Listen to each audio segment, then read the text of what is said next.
And while he was out of the lineup, the Cubs were really hurting.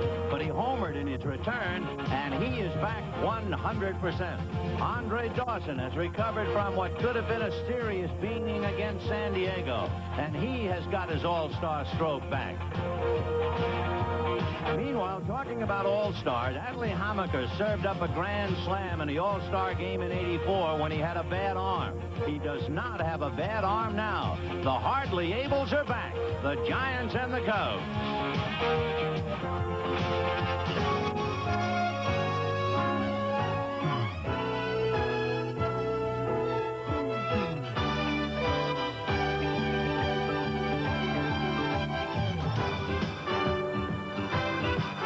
The National Broadcasting Company, now in its 7th decade of bringing you baseball's memories.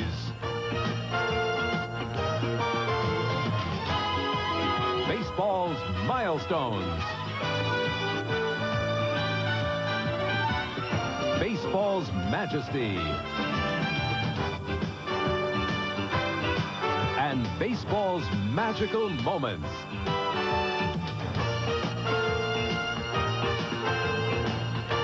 NBC Sports proudly presents the Major League Baseball Game of the Week. Today from Candlestick Park, the Chicago Cubs versus the San Francisco Giants. The Game of the Week is brought to you by Miller Brewing Company, sole sponsor of the U.S. Olympic Training Centers. By the Heartbeat of America, today's Chevy trucks. By Northwest Airlines, look who gives you more of the world from more of the USA. And by AC Delco, the smart parts. Hi, everybody. I'm Vin Scully, along with Joe Garagiola. Welcome to Candlestick Park. The Cubs find themselves 9 games back of the Cardinals. Bob Denier is out with a groin pull. Jody Davis is playing on a broken toe. Think they can catch the Cardinals? I don't think anybody can catch the Cardinals the way they're playing, because they can make too many runs. They can't. With that ball club, they're not going to go into a long slump. And Dawson can't do any better in the second half than he's done in the first half. Sutcliffe has given us some hope, but I think the Cardinals have it. And realistically, I guess, as an outsider, looking at the recent trade the Cubs made, you might say that they were actually trading for the future when they dealt away Steve Trout to the Yankees. Well, this would be the time to do it, and they did it, and I couldn't agree with you more. It's for the future, and it's for next year, although they're not making any concession speeches. You just have to look at the standings, and you see what's happening. Meanwhile, the San Francisco Giants made a deal, among others getting Dave Dravecky and Craig Lefferts to bolster up their pitching, because they indeed still feel they have a chance. They're only 4 back of the Reds. Well, they have a chance. They have a better chance, certainly, than the Cubs to win their division. But, you know, Vin, reading in the paper, it's almost like they need a good weatherman here. They have problems here at Candlestick. Problems indeed. You can sum that up easily by saying this. The Giants have lost 11 of their last 14 at home. We'll get to the starting lineups and of all the pregame stats and stories, all coming up right after this. In the event of an emergency, fans hitting the Here's the way the Giants will line up on defense. It's Jeffrey Leonard, Eddie Milner, and Aldretti in the outfield. Aldretti playing for the injured Candy Maldonado. Candy started to take some batting practice, although he just used the one hand, the left arm, because of the broken finger. He'll be out another 3 or 4 weeks. Mitchell, Uribe, Thompson, Clark in the infield. Brenly is behind the plate, and Hammaker is the pitcher. Well, Adley Hammaker, to talk about him, we could talk about the mound, I guess, as we look at it. But Hammaker is 4-7. He is 3-7 in 12 starts, and the Giants now take the field.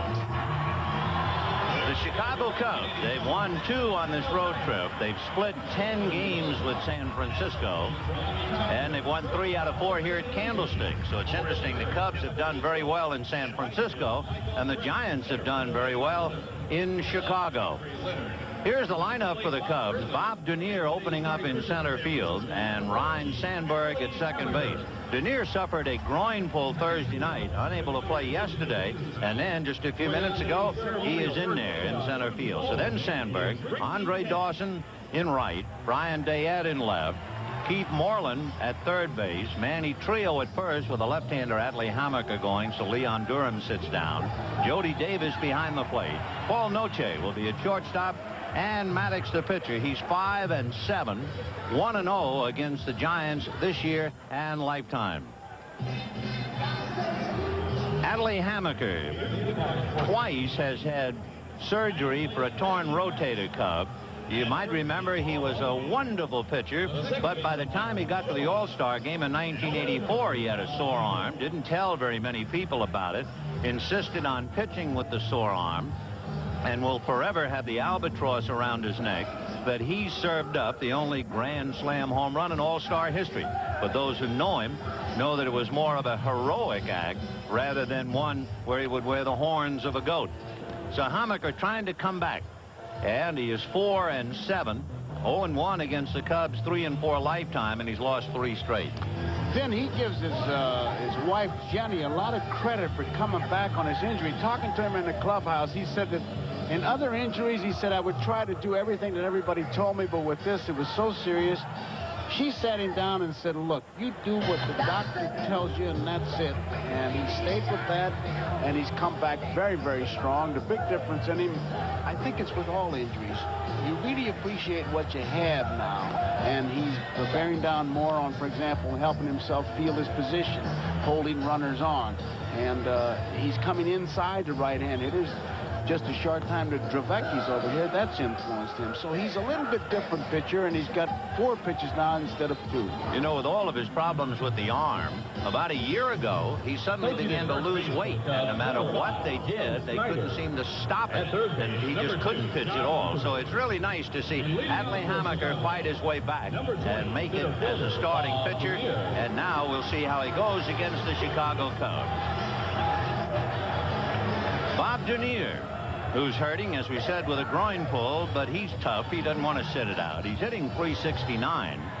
So Dernier, followed by Sandberg and then Dawson.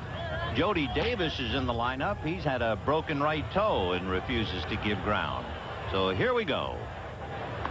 Little breaking ball outside, ball 1.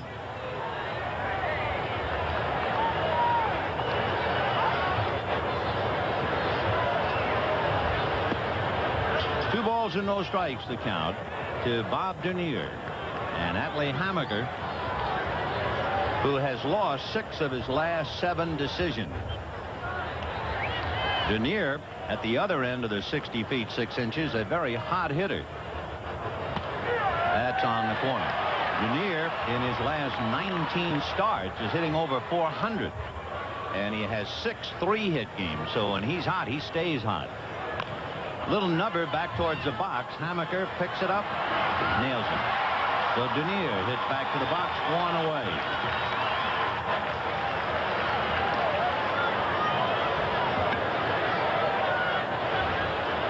That is the scouting report on Adley Hammaker. Number 23, second baseman, Ryan Sandberg. He had a fastball slider, and now he's throwing a little bit of a split finger, and he's changing speeds.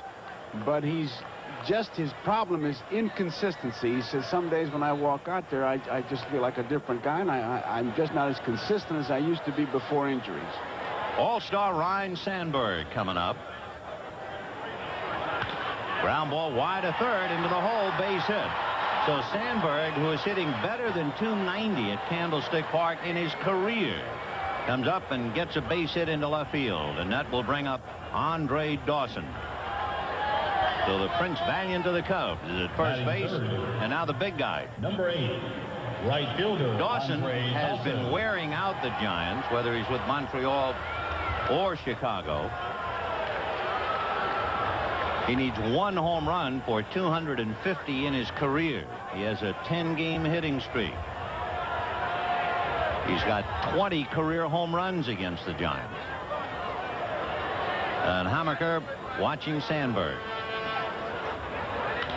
High pop fly into left field. Coming down for it is Leonard, but going out for it is Uribe, and it's going to land in front of the diving Milner, but they're still going to get a force play because there was no place for Sandberg to go. And if you've never been to Candlestick, that makes it official. We're checking to see about Dawson at first base. He thought, I think the ball was caught, and he's out. Have you ever seen a double play like this one outside of the Magic Castle at Disneyland? That drops in, but it's recovered. They're going to get a forced play at second, and Dawson, who didn't go all the way thinking it was a catch, is doubled at first. Pull up a chair. You might smile like Candy Maldonado. Welcome to Candlestick. No score. The first inning after a wacky beginning. Eddie Milner leading off in center field. Mike Aldrete in right field and Jeff Leonard in left. Will Clark hitting cleanup at first. Bob Brenly behind the plate. Kevin Mitchell at third base. Rob Thompson at second. Jose Uribe at short. And Adley Hammaker the pitcher. And trying to stop the Giants will be Greg Maddux, 5-7. He beat the Giants in Wrigley Field 8-4. Maddux is the youngest player in the National League. He's 21 years old. He is the second youngest player in the Major League. And that's a strike to Milner. Eddie Correa of Texas is 15 days younger than Greg Maddux. The Giants using a lot of leadoff men. They've had 10 different leadoff men this year. But, of course, the Giants have been wheeling and dealing. They've had 38 different players wearing a Giant uniform, including 17 different pitchers, 9 starters. They've made 60 roster moves already this year. 1-2 the count to Eddie Milner. Gene Michael saw the Cubs in a very wacky introduction here, the House of the Wind, and if you're keeping score, that double play went 7-4-3.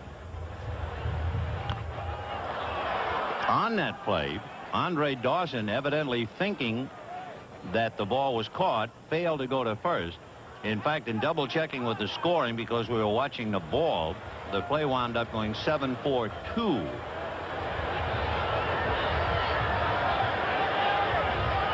So Andre Dawson, who knows the peaks, finds out all about the valleys today. Fouled away. Still 1-2. It's not a high sky here, but Uribe never did see that ball. And I'll say this, Milner tried all the way from center field. There you see the clouds that help, but Uribe just couldn't find it, and it turned into a real Halloween play. 1-2 the count. Eddie Milner. Little number up along first base. Maddux will take care of him. One away. Take a look at the Cubs with the leather.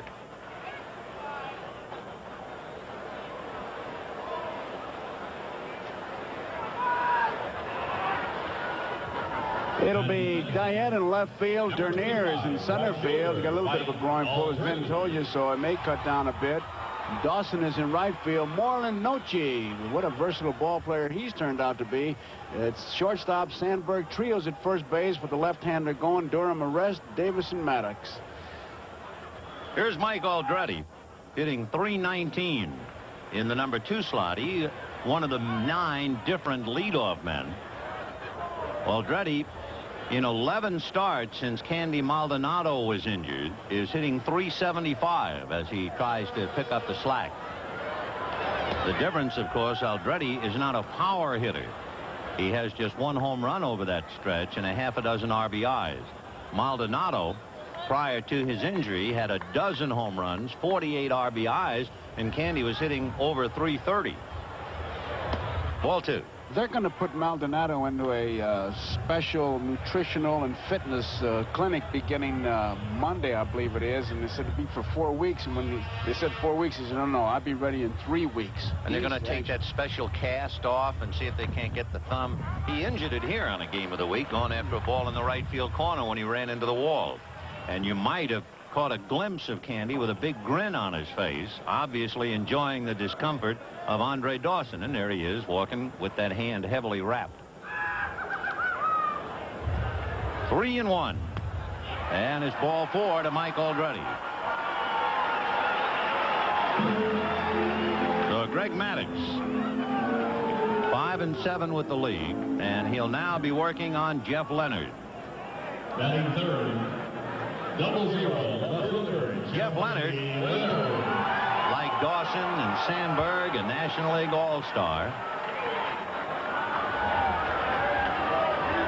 He is such a good hitter. He's gone hitless for 2 straight games, only 3 times this year.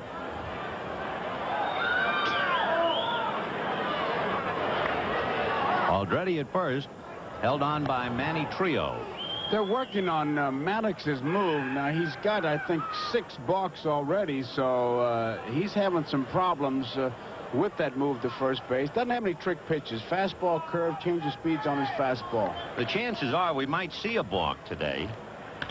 That's hammered into right field for a base hit. Dawson with that shotgun, so stopping at second is Aldrete. Not only does Maddox have 6 balks, Hamaker has 4. And, of course, in the National League, they call almost twice as many balks as they have been doing in the National League. Number 22. With the 6 balks, Maddox leads the major leagues in balks. And if you were just wondering about a rather obscure record, the most balks by a pitcher in one season, Steve Carlton had 11. 2 on, 1 out in the first inning. And the batter now, Will Clark. Clark had an 11-game hitting streak snapped last Thursday, and interestingly enough, that was the day that Davey Johnson announced the selections, other than the starters, for the All-Star team, and of course Will Clark was not on that team. Ball 1. And from that moment, he has gone 0 for 17. He feels he's swinging the bat, but they're just not falling in. He doesn't think it's anything mechanical at all. He's got a positive outlook. He has never done well against the Chicago Cubs, even though he is a solid hitter, hitting .304 against the league. The Cubs have thrown a blanket over him. Not only this year, he's hitting only 160 against the Cubs this year. He's hitting only 180 against the Cubs in his career. 2 balls and no strikes. The count to Will Clark. Aldrete and Leonard on the base paths with 1 out. And that's hit to dead center. Denier, a full turn to the track to make the catch.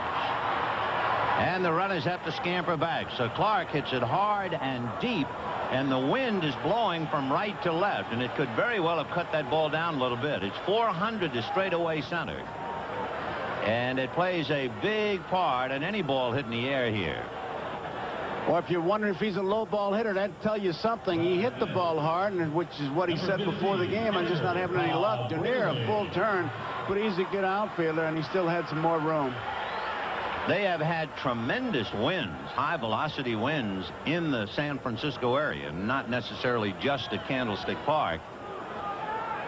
It affected air traffic in the area, but now it is settled down. So Bob Brenly, the catcher, coming up. Brenly's hit in 10 straight games. I asked him about that. He said if DiMaggio's listening, tell him not to worry for about another week or so. Oh, that reminds me. In mentioning DiMaggio, that's something I was just going to mention along the way today. You know, there's making a tremendous fuss, and rightfully so. Don Mattingly has hit a home run in 7 straight games, and he set the record last night on July 17th. July 17th was the day when Joe DiMaggio's 56-game hitting streak came to an end. So one ended, and now another memorable Yankee streak is in the books. Of course, Joe's was 46 years ago. 1-1 the count to Bob Brenly. Maddox on a walk and a base hit finally got Clark for the 2nd out. 2 balls, 1 strike. Bob Melvin is on the disabled list. A knee and ankle injury in a collision with Jack Clark. Mackey Sasser was called up, but it looks like Bob Brenly's going to do the bulk of the work behind the plate. We talked before about the Giants and all their roster moves. One reason is because of the DL. The Giants have had 11 players on the DL. 3-1 the count to Bob Brenly. No score, bottom of the 1st inning. We're just starting.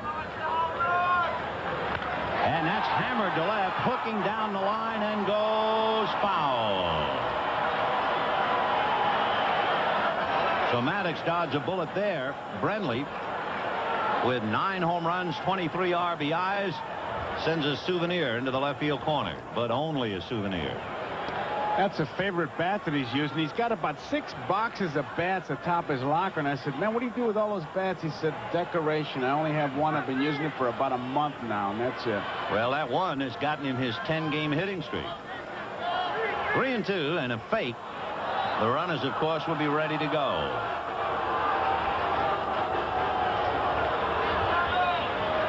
Bill Fahey coaching at first. Don Zimmer at third, shepherding the runners. On deck, Kevin Mitchell. Runners go. Change is hit into left center, and that's going to loop for a base hit. The run is over, and the Giants lead 1-0 as Leonard goes to third. 11 straight for Bob Brenly.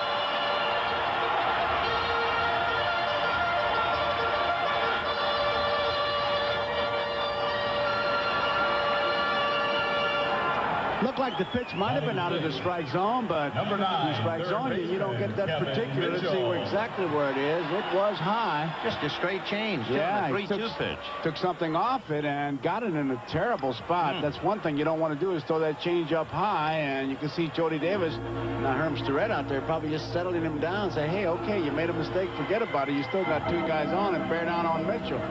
For the Giants to get out in front 1-0, trying to shake themselves. The Giants have lost 5 out of 6, 6 out of 11, and even more so, somewhat shockingly, considering how good they played at Candlestick last year. This year, they've lost 11 of the last 14. They're second best in the National League on the road. Boy, they've done everything wrong at home. So Roger Craig with Norm Sherry, his pitching coach, they're illustrating what happened last year. 11 games over 500, and this year 8 games under. That's some swing. 19 games. And here's Kevin Mitchell, one of the newly acquired Giants. 4-1. And the big deal with Kevin Mitchell, Dave Dravecky, and Craig Lefferts coming from San Diego. When the Giants traded away Chris Brown, it was not only an indication that they wanted Kevin Mitchell, but they also feel secure that Matt Williams is developing nicely. Foul back. And Jody Davis bitten by that. 1 ball and 1 strike to count. The Giants, since that trade, are 5-6. So they've not really made any definite move. Jamie Moyer throwing down in the bullpen. Bob Tewksbury, who's going to pitch Monday, just stopped throwing. Tewksbury recently acquired in the Steve Trout deal with the Yankees. Boy, Maddox is busy out there faking, isn't he? Wow. Every time I see a pitcher do that, I wonder, who do they really fake? Yeah, right. So Brenly holding at first, Leonard at third. 1-0 Giants first inning.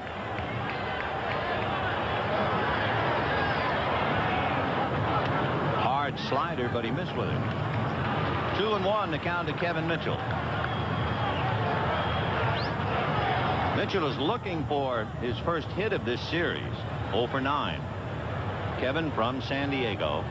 And as you can see, they've had 11 on the DL, 60 roster moves, 10 leadoff men, and 9 third basemen. You really need a program up here. Fouled away off first base and out of play, and the count 2-2. Remember the last time we were up here, we were talking about how every time you change the park, they change the park. They've done the changes with the park. Now they're changing the players.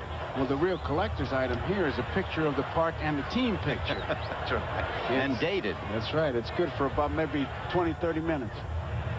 There are the dimensions now. 335, 365, and 400.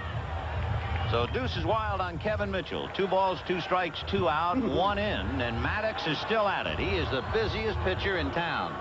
He must have got a dance book from Fred Astaire or something, and he just wants to practice it. Well, he's only 21. I don't blame him.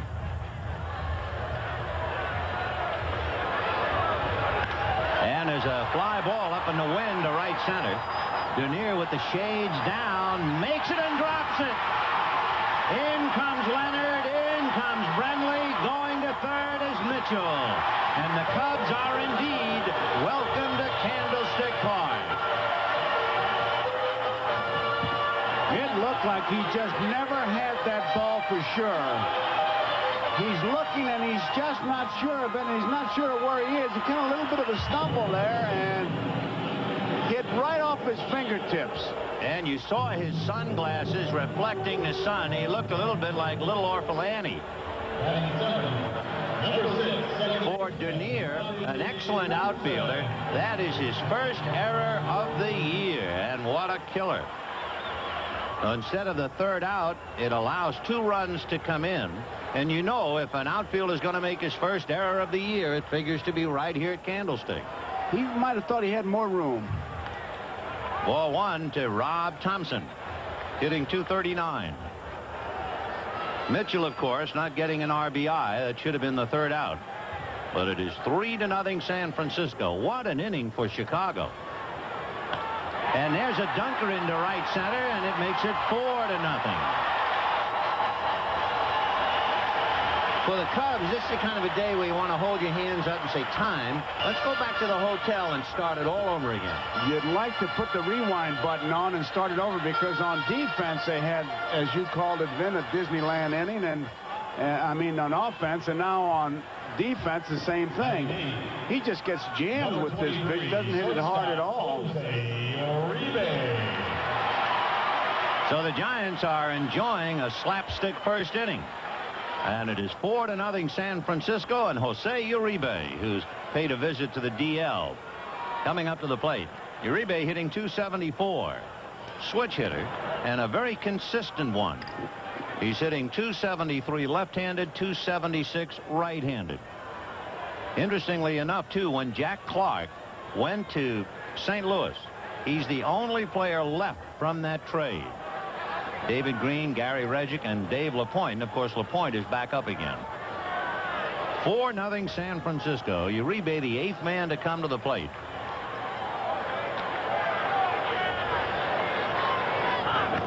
So first, on a windblown pop fly, the Cubs run into a double play. And then you have Denier drop a windblown fly ball, and that's a 3-run play, as it turns out. Instead of the inning over 1-0 Giants, they're still hitting and leading 4-0. And there goes the runner, and it's fouled off.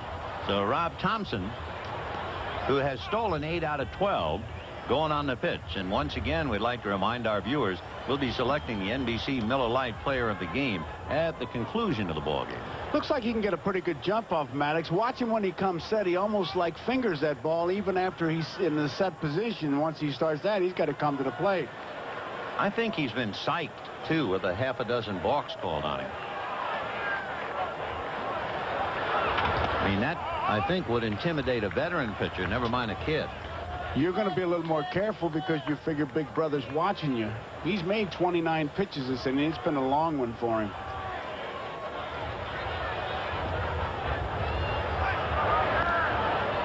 You have Manny Trio, Ryan Sandberg, Paul Noche, and Keith Moreland on the infield. Ryan Dayette, Bob Denier, and Andre Dawson in the outfield. He's right on the borderline of a balk, man. He starts to throw much before he takes a step. And there goes Thompson, and the pitch out is dropped by Jody Davis. Well, I'll be. Now, I don't care if you're a professional or not, you got to sit in the dugout and say, you know what, this might not be our day. That pitch out, and I'm surprised. Jody tries to make a one-hand grab of. Now, he moves. He gets it out there in good shape. Now, look at here. And, I mean, he closed that glove before the ball got there. Somebody's got a voodoo doll out on him. Oh, what a way to start. We should point out, though, you know, among other things, on the 8th of July, the Cubs were really down, but they were home. There's a drive to right, hooking foul and out of play. The Cubs were trailing San Diego 7-0, and in one of the better comeback games of the year, they turned around and got off the floor and beat San Diego 12-8. But again, they were at home. 2-2, the count to Jose Uribe. Thompson at second base with the stolen base, and Uribe trying to pick him up. 4-0 Giants, first inning.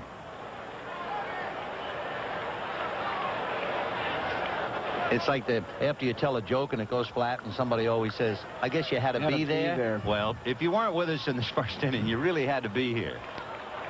2-2, the count to Uribe. Ball 3. I really think you ought to recap it. After Andre Dawson failed to run out a fly ball single, 4-0 Giants. The sportscaster uttered. 3-2. And that's whacked down the right field line, hooking in the corner. Fair ball. So that makes Dernier's error a 4-run error. And it is 5-0 San Francisco.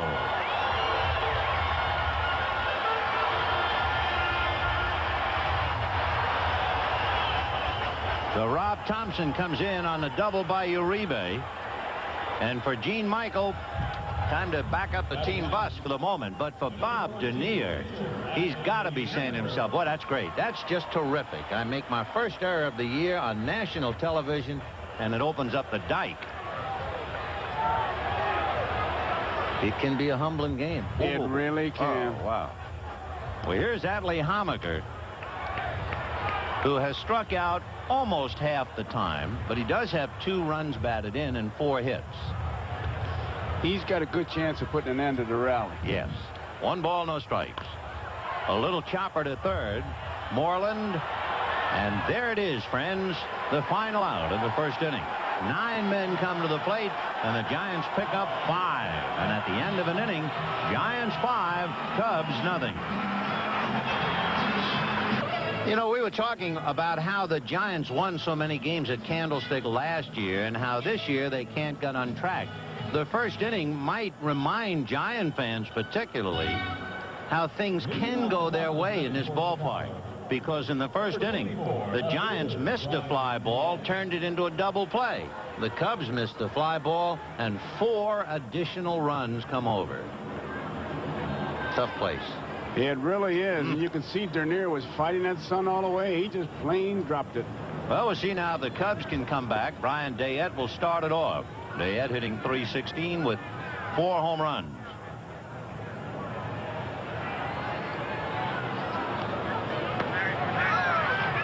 One ball and 1 strike to count.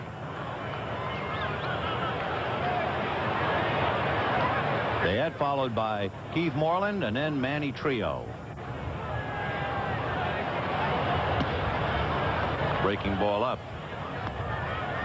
Dayette has been a very tough hitter against left-hand pitching. And Brian has 4 home runs and 13 RBIs against lefties. Which is why he's in there, and the count now 2-2. Hammaker said before his injury that he would just go out there and throw it and let it go, and whatever happened, happened. He said, now I'm just a little more conscious of the hitters and pay more attention at the meetings. I got a better idea. Yes, missed, so leading 5-0, he goes to a full count to Brian Dayette leading off the inning. Dayette's been getting on base almost half the time for over a month. And he's aboard, and that'll go to the screen. And Dayette jogging to first. So the Cubs get another base runner. In the first inning, Sandberg singled. Dawson hit a fly ball that Uribe couldn't pick up. The wind took it away from Milner. Milner dived and got his glove on the ball, and I guess from where Andre Dawson was, he thought the ball was caught, so he never went the 90 feet. And the ball was picked up by Rob Thompson, who ran and stepped on second and threw to Bob Brenly at first base for a weird double play. So now in the second with Dayette at first, here is Keith Moreland. The next home run he hits will be number 100 in his career.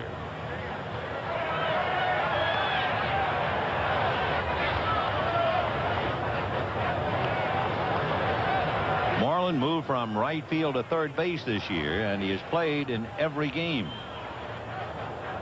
However, it's really been a fight for him. He's committed 18 errors while trying to learn third base.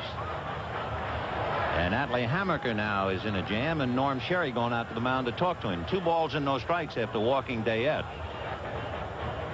Well, you have to be concerned. Got a 5-run lead. The name of the game now is throw strikes, give somebody a chance to make a play for you. Not to be aiming that ball, not that he looks like he is, but just throw some strikes. That's the concentration.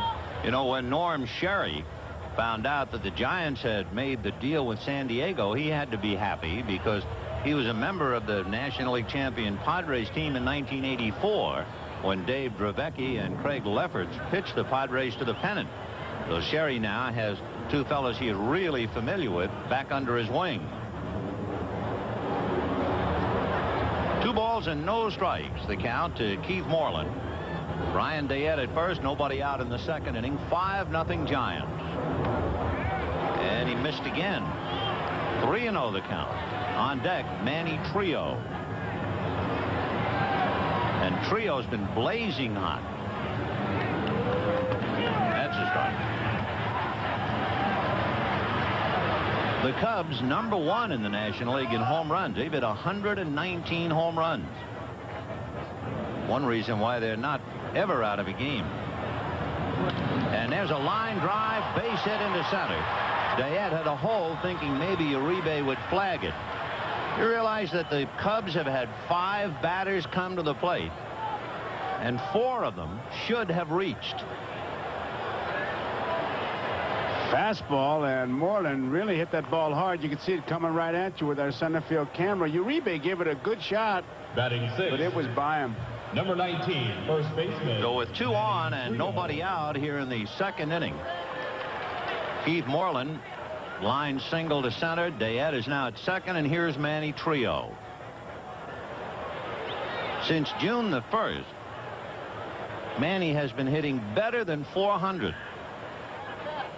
And in his last 12 starts, he's hitting better than .500. On the corner for a strike. Randy Marsh, the plate umpire. Paul Runge, Joe West, and Bob Engel working the bases. So it would appear like the Cubs have the right man up there in the right spot, trying to get back in the game. 5-0 Giants. Top of the second. Popped up, foul, heading for the stands, and out of play. 0-2. We'll use the time and pause briefly for station identification. This is the NBC television network. This is KWQC in Davenport, the sports leader in the Quad Cities. For the moment, at least, Candlestick is almost becalmed. Barely a zephyr stirring the flags out in center field. Giants 5-0, and the Cubs with 2 on and nobody out against Atlee Hammaker.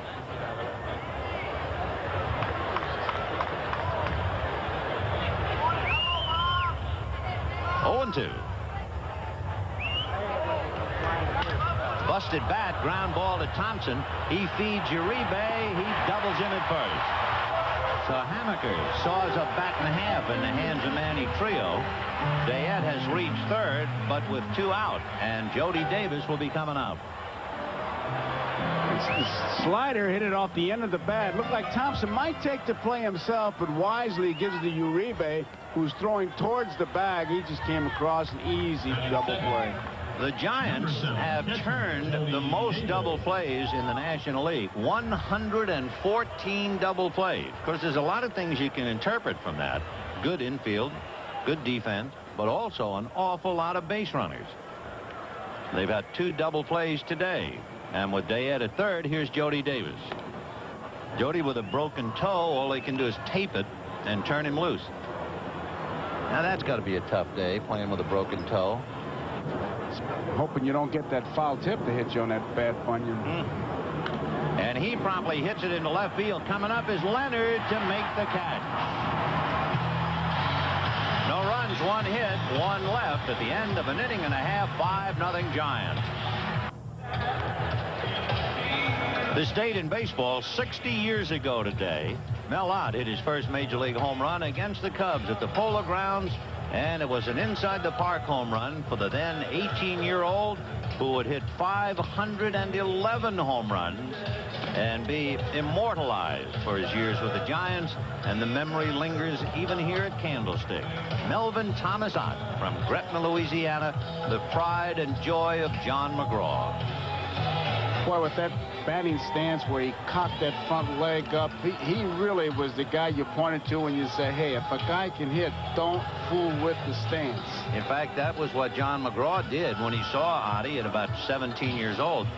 He refused to send him out to the minor leagues because he knew someone well-meaning, well-intentioned, would try to change that stance in the minor leagues and ruin him. So McGraw said, he sits next to me. What a career. Eddie Milner, Mike Aldrete, and Jeff Leonard. On this date in 1979, Bruce Sutter was then pitching for the Chicago Cubs, and he was the winning pitcher in the All-Star game. And there's one hit to straightaway center, and Denier's going to have to play it on a bounce.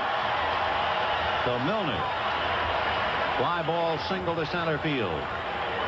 5 runs, 5 hits for the Giants, albeit 4 of the 5 runs unearned. They'll take them, and Mike Aldrete coming up. And with Roger Craig, the manager of the Giants, you saw him running that first inning. He's got Milner on, even though it is a 5-0 score. That doesn't mean that they're going to play station to station. Mike Aldrete walked in the first inning.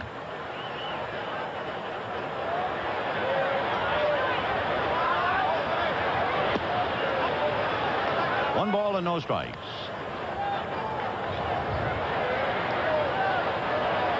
Five runs, 5 hits, and no errors. For the Cubs, no runs, 2 hits, and an error. Aldrete's from one of the more beautiful places in the world. He was born in Carmel, California, not too far away. And there goes Milner, and the throw way offline. A great save by Paul Noce, or he's on his way to third.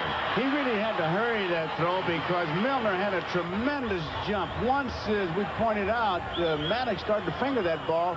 Milner just took off. I mean, he's gone. He's got 4 steps right there, and Jody knows he's going to have to get rid of it in a hurry. He didn't have much of a chance at all. So with a runner at second base and nobody out in the second inning, 5-0 San Francisco. And look at Noce making a great defensive play. 2-0. And did you see on that slide where Milner was going for? He was going for the corner of that bag. He was just going to give the infielder a hand to tag, and he was going to have to reach for it. The Cubs are unable to balance their books as far as the running game is concerned. Right. By that I mean the Cubs themselves have stolen 68 bases. That's not that many. But the opposition over 100 now. The Giants are not a running team either. And the Giants have 61 stolen bases, 1 ahead of the Atlanta Braves. 3-1 to Mike Aldrete. And he bangs it into right center. Here's Milner around third. Bob Denier makes the throw, but it is way offline, and it wasn't cut off. So Denier is having a terrible day out there. He threw it right over Trio's head, and there was no chance to make the play with Milner running. So what he did was give him an extra base and take away that double play situation. It was not a good throw at all. The cutoff man is Manny Trio. And the throw isn't even in Trio's neighborhood. Jeffrey Leonard. He had no chance to get Milner. You can see Zimmer was waving him on from the time that ball was hit. And that's a big base to pick up. I bet you Michael is steaming as he chews his gum. Ed Lynch is now throwing in the bullpen. And the batter is Jeff Leonard. 6-0 San Francisco in the second inning. Breaking ball up, ball 1. The Cubs are doing fairly well with the Giants. They've split 10 games. When trying to catch the Cardinals, they have been buried going head-to-head against the Cardinals. Cardinals have beaten the Cubs 9 out of 12 times. The Giants feel that they can still catch Cincinnati, and you can understand why. They've had 6 meetings with the Reds, and they've split the 6, so they're holding their own. Here's the Western Division, and since May the 5th, would you believe Cincinnati, Houston, and San Francisco are playing under 500 since the 5th of May. 1-1. Good fastball. That was one of the better pitches that Maddox has made. Leonard didn't get around on it. In the East, look at the high-flying Cardinals. 26 games above 500. Montreal, surprisingly playing very well. 8 back. And, of course, last year's world champion Mets struggling 9.5 back. Mike Aldrete waiting to be picked up at second base. A run over, nobody out. 6-0 Giants. We're in the second. 1-2. And Leonard, after getting a good inside fastball, chases the breaking ball and strikes out.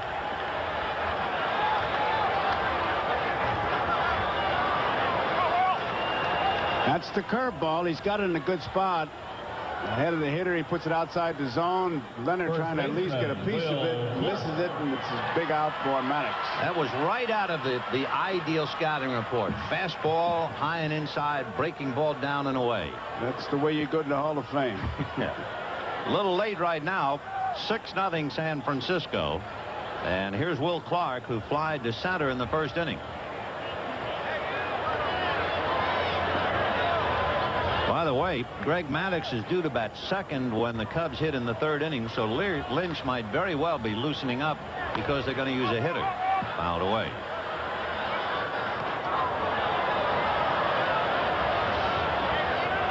Boy, I like the attitude of these good hitters when they don't get the hits. They just will not refer to it as a slump.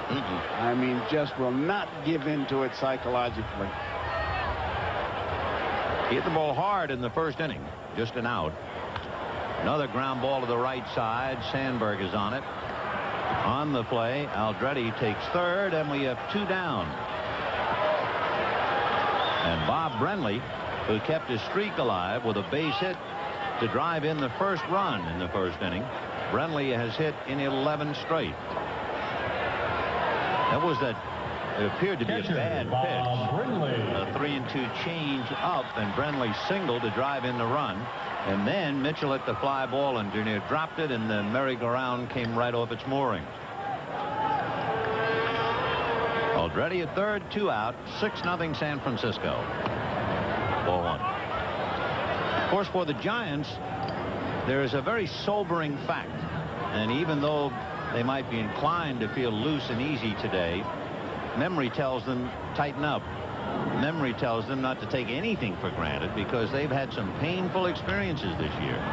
You know, the Giants have lost 8 games this year with only 3 outs to go. 8. And of course, they came into the game trailing by 4. After winning their first 10 one-run games, the Giants have lost 14 of their next 21 run games. So they're not too happy about any score until it's over. Foul tip, 1-2. Brenly's not making any more of his Wild West statements. No. 1-2. Kick their butts, drink their beer, and steal their women. Steal their women. Yeah. And they went in a big losing And the wheels came off the wagon. Oh, man. They had to circle the wheels, not the wagon. He's a dandy. 1-2 to Bob Brenly. 2 balls, 2 strikes. He's my prospect for the broadcaster. Brenly. Brenly, Yeah. yes, sir. I think he's going to be a broadcaster when he's finished. Of course, he's working on DiMaggio's streak right now. That's he's right. Got, what, 44 more to go? 45. 45. 2-2. Fouled away.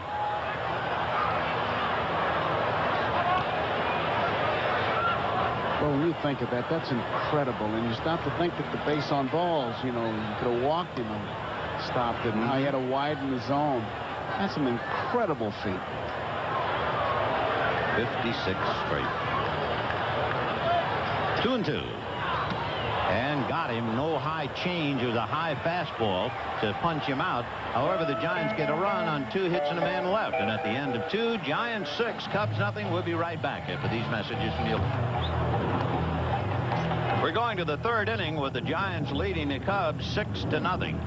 The Cubs will have Paul Noche, and Luis Quinones is out on deck to bat for Maddox. So it'll be Noche, Quinones, and Dernier.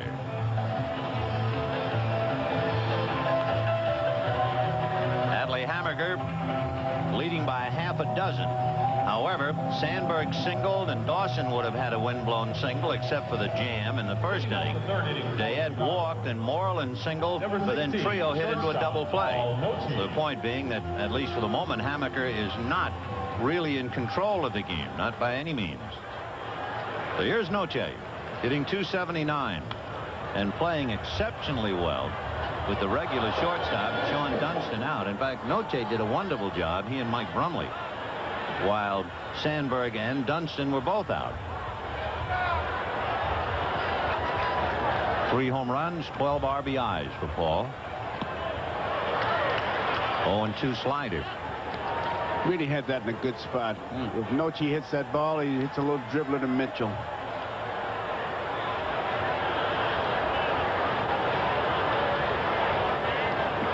And 2. Fouled off to the on-deck hitter and pinch hitter Luis Quinones. And Ed Lynch tuning up in the Cub bullpen, so he'll be pitching to the Giants in the bottom of the 3rd.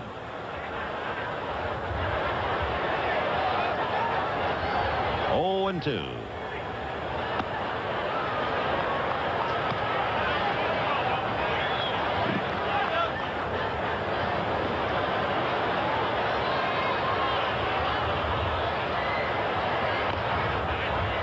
So it's still 1-2 the count to Paul Noche. We were showing you the standings before, and an interesting point about the St. Louis Cardinals, who are 26 games above 500. The fact that they are manufacturing so many runs, it could be a rather historic year. Down goes Noche on a fastball away. Strikeout number 1 for Atlee Hammaker, and the batter will be Luis Quinones. He just rears back and throws his strike, something on it, out over the plate. Seemed to be the kind of a ball that maybe Noche could punch out there, but just didn't get it. 1 away, and here's Quinones. Number 28, Luis Quinones. Quinones, a switch hitter, brought up from Iowa. They still have another switch hitter on the bench, Jerry Mumphrey. Ball 1. To conclude the thought on the Cardinals, they are leading the major leagues in runs scored. And at first glance, it doesn't mean anything. There's a drive to center. Starting in was Milner. He has to go back to flag it. 2 down. So Quinones hit the ball pretty hard. But the thing about the Cardinals, since the inception of the designated hitter in the American League, and that's back in 1972, no National League team has ever led the majors in runs scored this late in the season. But that Cardinal machine is that good that they're scoring more runs than even American League teams with the DH. I tell you, Jim Murray had a column on the Cardinals. It was just a classic. He said they're all clones. Everybody's a switch hitter, and it's really a 3-man roster. They keep switching uniforms. And a pun intended, I guess, but Whitey does have the cards. You want to play with him, you better have a hot hand. 1-0. It was an interesting point, too. It shows you what happens when you have speed in the lineup. Ozzie Smith has like 45 RBIs. Just about half of those runs batted in, he knocked in Vince Coleman, who can score during the anthem if you don't keep an eye on it. Right. 2-1. Well, didn't Guerrero say, he said, even during the national anthem, you look up, the bases are loaded, and Jack Clark is batting. That's right. That'll scare you. 2-1. Ground ball to the right side, and there's Rob Thompson, and that takes care of Denier, and the Cubs are gone 1-2-3 at the end of 2.5 innings. Giants 6, Cubs nothing. Can I have a sip? Don't take a lot. Boy, just a little more. Don't take too much now. He really had to beg for it. She wouldn't give him any, and he was looking right at her, please. And finally, she gave him a sip. What a face. Isn't that wonderful? Oh, man. There's a score and a story. Mike Flanagan, who's had all kinds of problems, sent out to the minors for rehab, brought back, starting today, and winning 3-1 for Baltimore in the 5th inning. Ed Lynch taking over now for the Cubs. Eddie is 1-6. Only made 5 starts, and since they put him in the bullpen, he's picked up 4 saves. And he'll be pitching to Kevin Mitchell, Rob Thompson, and Jose Uribe.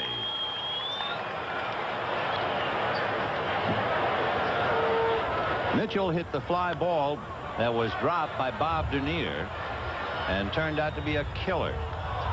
It turned the 1-0 first inning into a 5-0 first inning. Lynch can really change speeds. If he's got his good stuff, he'll get some ground balls because he does throw a sinker. 0-1. Little breaking ball in the count 0-2. Kevin Mitchell, you saw those numbers before. From the All-Star game last year to the end of the year, he hit in the 230s, and then he hasn't been hitting this year. So really, for a year now, he's been struggling with the bat. Fouled away. 0-2. He is in a current 0 for 10 slump. And Kevin said maybe it was too much to go back to his hometown. When the Mets traded him to San Diego, he went back to San Diego. He's kind of a street kid. Lived with his grandmother. And naturally, with his friends around, he just felt there were too many distractions. So we'll see if he blossoms here in San Francisco. And, of course, you know all about playing in your hometown. I don't recommend it.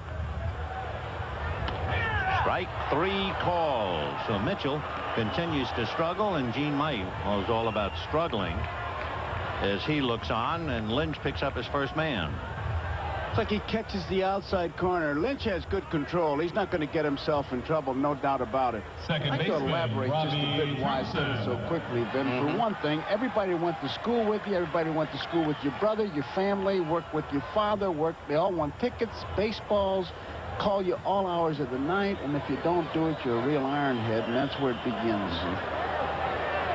Here's Rob Thompson, and it's a strike. Did you also find that you subconsciously, or even you were aware of it, tried too hard at home because you had people you knew in the stands? No question about it. You tried too hard. And the other thing is, I think I'm the only guy who went to the big leagues, never got a hit on the playground.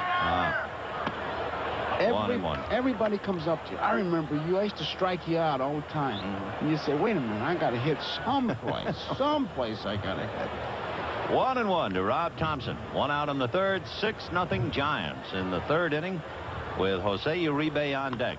Breaking ball pulled to Don Zimmer. 1-2.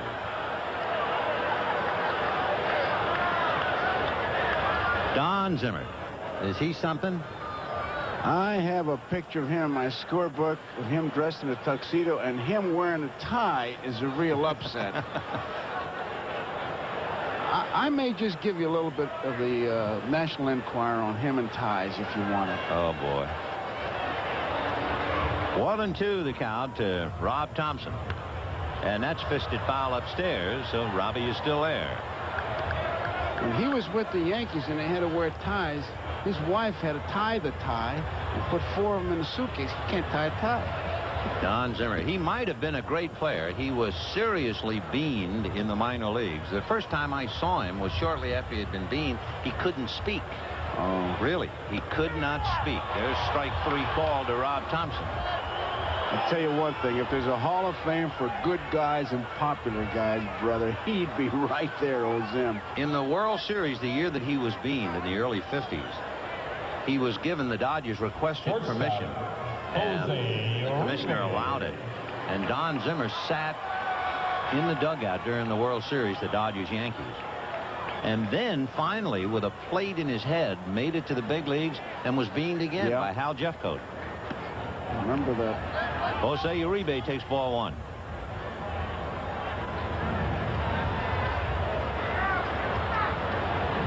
Two out in the third. 6-0 Giants. And a little foul ball off third. That will go way back into the seats, so it's still 1-1. Of course, the damage is done if you tuned in late. And the wind played a big part in the top of the first when the Cubs had a base-running misadventure, and in the bottom of the first when Bob Denier dropped a fly ball. And it is 6-0 San Francisco. 1-1. Change, and a good one popped up to Paul Noche, and now it's his turn to fight it. So an easy inning, if there's anything easy. And at the end of 3, it is 6-0 Giants. Ryne Sandberg will lead off the 4th. And now here's a look back at a very special Olympic moment. Don Zimmer, the likable third base coach of San Francisco, And Joe has a picture actually in his scorebook that he carries whenever we play the Giants. He can lay this picture. And look at Zimmer. Does he look relaxed? He looks like a little choir boy. I just agitate him with it. We're always doing things to one another. He has that old Fred Astaire, David Niven look. I mean, he's just born to wear a tuxedo, don't you think? Now watch the next time he sees me. He'll do something. He'll hit me with a fungo bat or something, but he'll come up with something. He is really something, a nice man. Meanwhile, let's see if the Cubs can recover from the winds of war in the first inning, and they'll try and rearrange things here in the top of the fourth. Ryne Sandberg, Andre Dawson, Brian Dayette.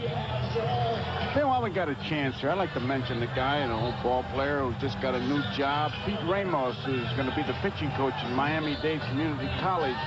Remember old Pete used to throw what he called a Cuban palm ball. He got a name for it. He's playing softball, and it's a big home run hitter, but he's the new pitching coach, and we wish him well. And how? Into the fourth, 6-0 in favor of San Francisco. And Atlee Hammaker trying to win his fifth, trying to snap a 3-game losing streak against the Cubs, and trying to balance his book's lifetime with Chicago. 4-1. Well, last time we did a Cubs game, they were playing the St. Louis Cardinals, and Sandberg, racing down the line, stepped on first base, and his foot slipped, and the next thing you know, he twisted his ankle. A drive into right field. Coming over for it is Aldrete, and makes a fine catch right up against the screen. And he really surrounded that ball. He started back. The wind swirls here. You look at the flag, you don't think it's a factor, but watch him now. He's got a pretty long way to go to get this one.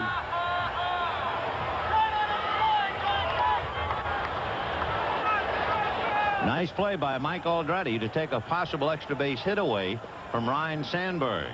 And the batter will be Andre Dawson. Dawson has a 10-game hitting streak, and he hit the pop fly into shallow left field. Uribe couldn't handle it. Milner dived and couldn't come up with it. But they got the force play on Sandberg. That was understandable. But all of a sudden, Rob Thompson threw to Bob Brenly at first, and Dawson had only run about 70 feet, evidently thinking the ball had been caught. And now he loops one to left. A late start for Leonard, but he makes the play. Isn't it fun here? Yeah, There's nothing ordinary. He wasn't sure about that at all. I mean, the ball didn't get up that high. Now watch him how he battles it. I mean, that was a hope I catch and don't get hurt kind of play. Candlestick Park. We have 2 out in the fourth inning. And Brian Dayette the batter. That was that line George Wilhan in a column about it. The politician in Chicago who might very well have been involved with the mob. And his aide said to him, when you run for office, it'll be vote for so-and-so, and nobody gets hurt. Well, so far at Candlestick, nobody has gotten hurt. It's 6-0 Giants at the end of 3.5. A reminder, Bobby Rahal, the hottest driver on the IndyCar circuit of late, leads the top field, including Mario and Michael Andretti, Danny Sullivan, Al Unser Jr. in the CART Toronto Indy. Our coverage tomorrow begins at 4 Eastern Time, 2 in Los Angeles. The IndyCars take on the tight road course through the streets of Toronto and through the aisles of Candlestick. Take your pick.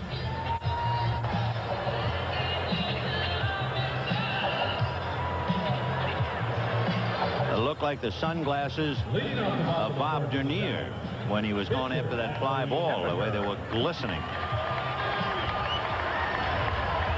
Atlee Hammaker, Eddie Milner, and Mike Aldrete. Bottom of the fourth inning, 6-0 Giants, and Ed Lynch pitching now for Greg Maddux.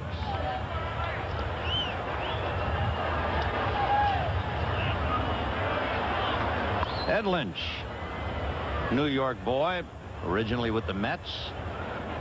If I remember correctly, his dad was an usher way back at Ebbets Field.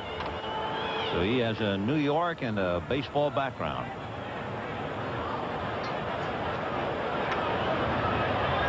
One and one. And the bunt, he might have a chance. He is going to leg it out. He beat Lynch to the bag. He caught him by surprise because Trio was ready to flip it. But Hammaker beats Lynch to the bag. There's nobody there now. He pushes it past him. And there he beats him to the bag, and Trio, there's nothing he can do but just hold it. So Adley Hammaker gets a bunt single. That would be his 5th hit of the year. And Ed Lynch will now be pitching to Eddie Milner, followed by Mike Aldretti. Milner hit back to the box and singled. And Hammaker not being held on by Manny Trio.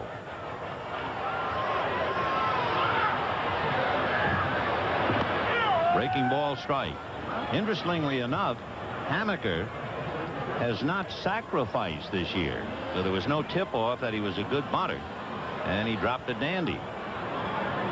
He picked a pretty good pitcher to bunt on. Change his speeds doesn't really knock that bat out of your hand. And there's a high fly ball to right field to Andre Dawson.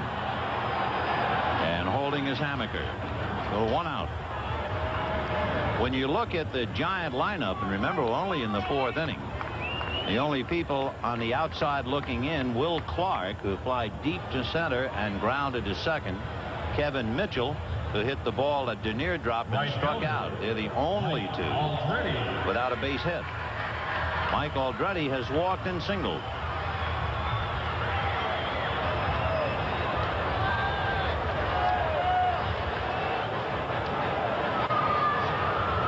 Hammaker at first. Aldretti hitting .324. Ball 1. Giants trying to somehow turn things around at home. They've lost 11 of their last 14. They've lost 3 out of 4 to the Cubs here at home. And their record 8 games under 500 at home. Would have had him. Oh, if Trio would have gone there. Jody Davis gave one of those flip jobs, and Hammaker put his head down and was walking back. Now he takes his eye off the ball right here. If Trio gets in the bag, they got him. Just made it. And I'm sure Bill Fahey was screaming in that first base coaching box. Well, that's unexplored territory for most pitchers. Yeah, I think maybe the bunt went to his head. At least he was thinking about it. Thinking on his average. See if we have reports of a couple of other precincts there. The Cardinals are at it again. 26 games to 500, and they're leading San Diego 2-1 in the 5th. Baltimore, Mike Flanagan coming back from the minors, leading Kansas City 3-2 in the 5th. 2-1. Just to put things in order, Montreal trails the Cardinals by 8. Cincinnati leading Houston by 2.5 and the Giants by 4. The Yankees lead Toronto by 4, and Minnesota leads Oakland by only 1. Is Bo Jackson taking it for that football statement? I saw a picture in the paper today. He had a football in his hand. Fans are throwing footballs at him. 2-2. And that's laced to center. Denier, however, in his tracks to handle it. So we have 2 down. Interesting, they did a little research, too, now that Oakland is only 1 game back.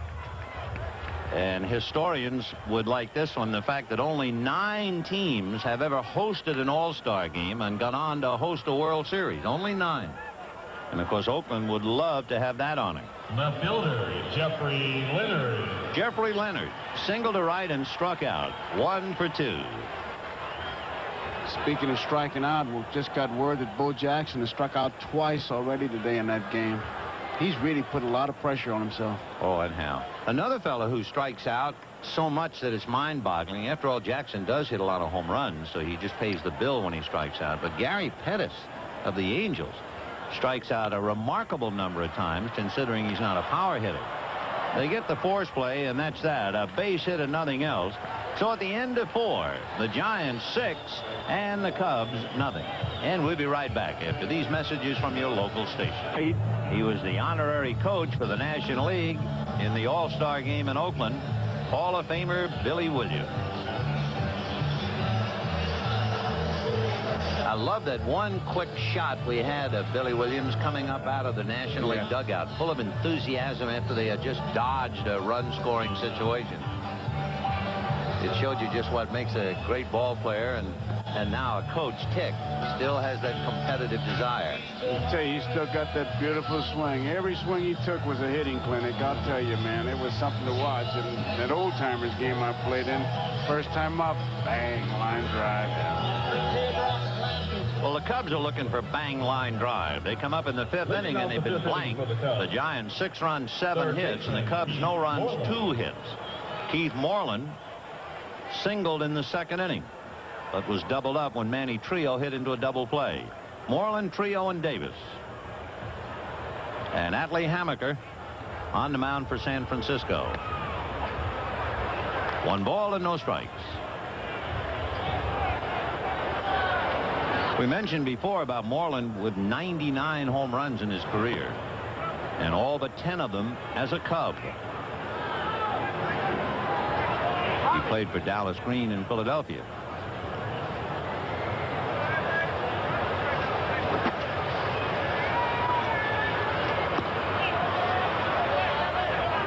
Hammaker walked Dayette opening up the second inning and fell behind to Moreland 2-0. And that's when Sherry came out to talk to him. Now he's behind to Moreland 3-0. And he walks him.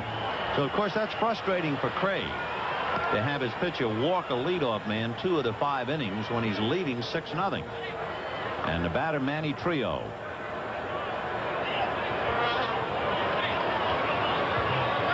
First baseman, Manny Trio.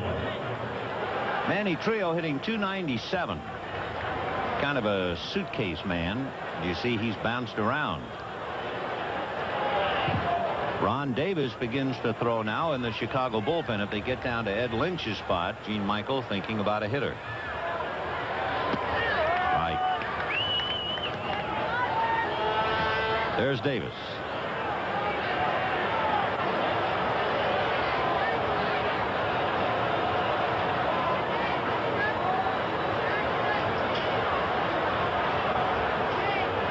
To Manny Trio. We're in the 5th.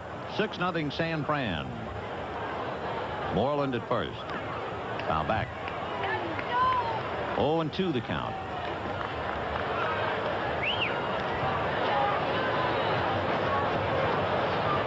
The Cubs, we were talking before about the Giants and their problems at Candlestick and then how good they are on the road. They're second to the Cardinals. The Cubs are a little bit better on the road than they are at home. 3 games over 500 at home, 5 games over on the road. And they're 2-0 on this road trip. 1-2. After tomorrow's game with the Giants, the Cubs will move on to San Diego, and then they'll finish up with a 3-game series with the Dodgers.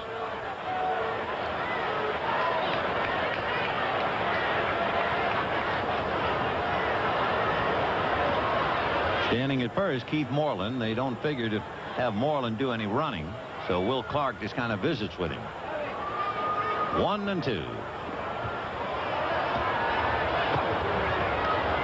They got Trio on a ground ball. The last time was a double play. The way that grass is here, you really have to shoot that ball through there. It's cut that way for aesthetic purposes. It looks nice, but it is a bit high, and it'll slow that ball down. Which could be one of the many reasons why the Giants lead in turning double plays. 2-2. And that's almost a check swing dunker into right field. Moreland will be waved to third. So Manny Trio kind of stiff-armed one into right field, and the Cubs are in business with nobody out. That's what the ball players call an excuse me swing. He starts to swing, stops, and it goes for the base hit. Watch him now. He doesn't drive that ball to right field. He tries to stop this swing, and got a base hit. He'll take it first and third. Trio at first, Moreland at third, and Jody Davis coming up with Paul Noche on deck. Jody Davis has hurt the Giants in the past. He's hit 3 home runs against them this year, and he's hitting a little better than .280 against them. He flied to left field in the second inning. First and third, nobody out. That's a strike. Davis, with a bad foot, has hit into 10 double plays, and he's against the team that leads the league in double plays. So the Cubs are hoping he can at least hit the ball in the air. And the breeze blowing from right to left. 0-1. And Jody now asking for time.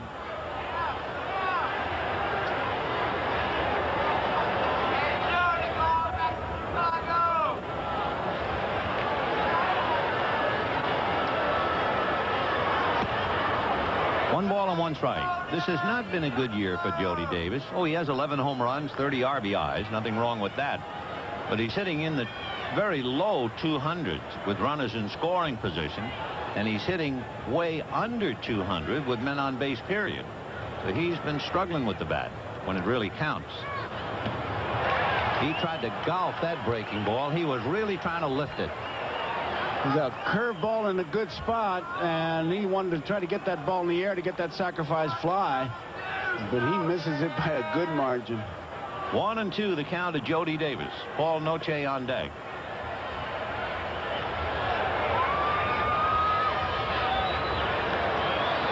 Rafael Palmeiro is on deck. That's in the dirt, and it's going to get away from Brenly. Down to second base goes Trio. Moreland did not want to risk trying to come down the line from third. So second and third and nobody out. And, of course, that takes the threat of the double play away. It looked like a hard slider. He just overthrew it, and you can see Brenly tried to block it, but all you can do is get in front of him and put your glove like he did, but hit off the shin guard. And once it did that, nothing for him to do but pick it up and watch Trio go into second. So it's a wild pitch charged to Adley Hammaker. 3 Giant pitchers have had 5 wild pitches now this year.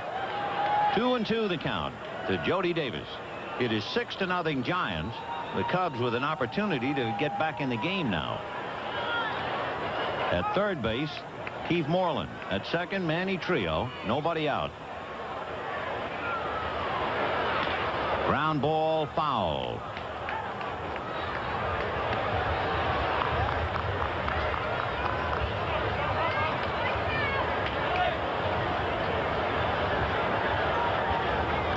When you look at the Cub bench, and Gene Michael is trying to wheel and deal a little bit, he is stocked with left-hand hitters, Martinez, Durham, and Palmeiro. He has the switch hit of Mumphrey. He's already used Quinones, and he has Jim Sundberg. Slow roller to third. The runners are going to have to hold. So Davis doing what he has done all year, and that has really driven him up a wall. He just can't advance base runners. And Jody leaving runners at second and third as he grounds out. Nothing for Moreland to do but become a spectator as Mitchell gives him a good look. He even adds a fake to it, unnecessary, but he had so much time with Jody running that he did. So second and third and 1 out, and Paul Noche coming up. Noche hitting .276. He struck out in the third inning. Palmeiro swinging a bat on deck. He's a left-handed batter. As we said, they have Mumphrey who switches, but the only right-hand hitter is someone you certainly don't want to use, your backup catcher. Noche uses the entire field, and you can see the Giants respect that because Milner in center field directly in line. He is playing him straight away.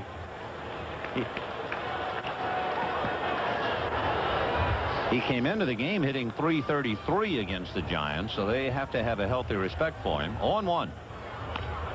Fouled off. No balls and 2 strikes. The count to Paul Noche. Second and third, 1 out in the 5th. Giants 6, Cubs nothing. 24-man rosters kind of placed some ball clubs in jeopardy, especially with the catchers. They had the Red Sox in Oakland last night. John McNamara's club kind of ran out. Greenwell ended up back there. 0-2 to Paul Noche. Ground ball, and the runners are going to have to hold again. So with second and third and nobody out, Davis and Noche ground to Mitchell. And now the batter will be Rafael Palmeiro, who's only had 9 at-bats against left-hand pitchers all year. He's 2 for 9. So Palmeiro coming up. These meetings are always good. Your attention, please. Just hear Hammaker saying, For the what did we say about him in the meeting? Well, they said he was a low ball hitter and try to keep the ball up, but don't get it out. Rafael Keep the curveball down. Did you see him hit? No, I didn't see him hit, but that's what I heard. Well, what do you want me to do? Well, I mean, it goes on, and then when it's all over, he's going to do what he wants anyhow.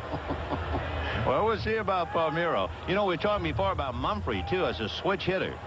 And yet Mumphrey rarely comes off the bench to swing right-handed. So he is basically a left-hand hitter. Mumphrey's only had 3 at-bats hitting right-handed. So you can call him a switch hitter, but he's really a left-handed batter. So they're strong on that side, but there's a left-hander going for the Giants. In keeping what we said about Hamaker paying more attention to hitters rather than just going out there and getting the job done, even before he pitched to Palmeiro, he looked at the bench and asked, is this the kind of a guy who might bunt? And he had to get some I help. have a true story to tell you. This actually happened. I know of a meeting. I'm not going to embarrass the player. And the pitcher was going down the starting lineup. And he came to a name and he said, does anybody know this guy? And a player, big outfielder in the back of the room, said, I know him.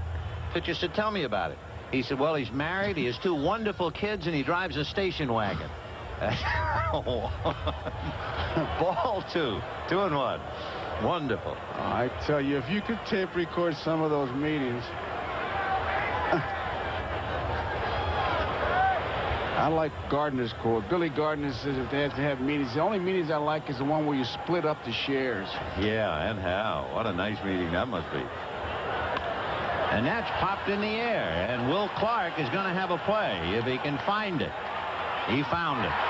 So the Cubs have second and third, nobody out, and leave them. And at the end of 4.5 innings, 6-0 Giants.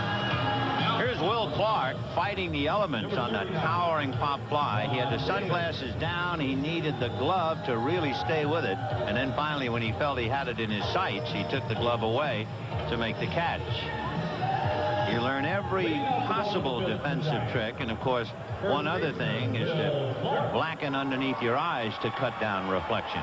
So Clark, who's been struggling, fly deep to center, grounded out, 0 for 2, batting .302. Ball 1. Ron Davis on the mound. Davis, the 3rd Cub pitcher. Ron in his 19th game and an earned run average of just under 5. So it's not been a good time for him. And there's a high one into left field. Coming down the line is Dayette. Nice play. 1 away.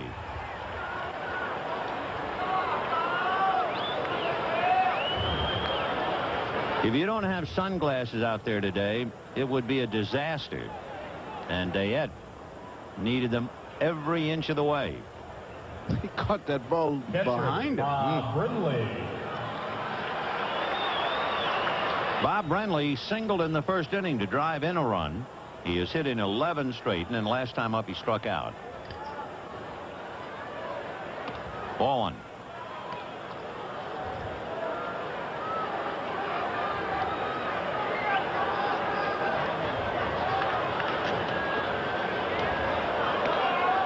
Two balls and no strikes the count. Giants scored 5 in the first. You had to see it to believe it. Added another in the second. Well, here's another pop fly in the wind. Woo, and Noche dropped it. So Paul Noche is another witness who will take the stand and tell you about a lovely day at Candlestick.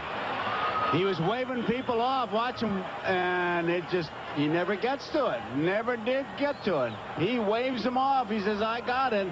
And the wind probably saying, oh, yes. And down she goes. It is your usual double to the shortstop. That's how it's ruled. So Brenly has a single and a double, and Kevin Mitchell will be the batter. Third baseman. Mitchell hit the ball a Denier drop and then struck out in the 3rd inning. You know, when you see the Cubs having as much trouble as they're having today, you wonder how in the world the Giants have not been able to win at home. Because obviously they know the ballpark. They're accustomed to the wind, if you can ever get accustomed to it. And the visiting team, you would think, is at a tremendous disadvantage. And yet the Giants have lost 11 of their last 14 at home. Craig, when he talks about it, Vin, he says, listen, if they weren't hustling, weren't playing, doing things badly, it'd be something else. But he said these guys are really out there, really busting their hump, trying to win these games, just not winning. 2 balls, no strikes. 2-1 to Kevin Mitchell. How could, there you see Roger Craig with Sherry. You know, I never could understand that kind of scoring, though, on a pop fly like that. Well, the basic thing is, well, he never touched it. Baloney. Especially if you're the pitcher.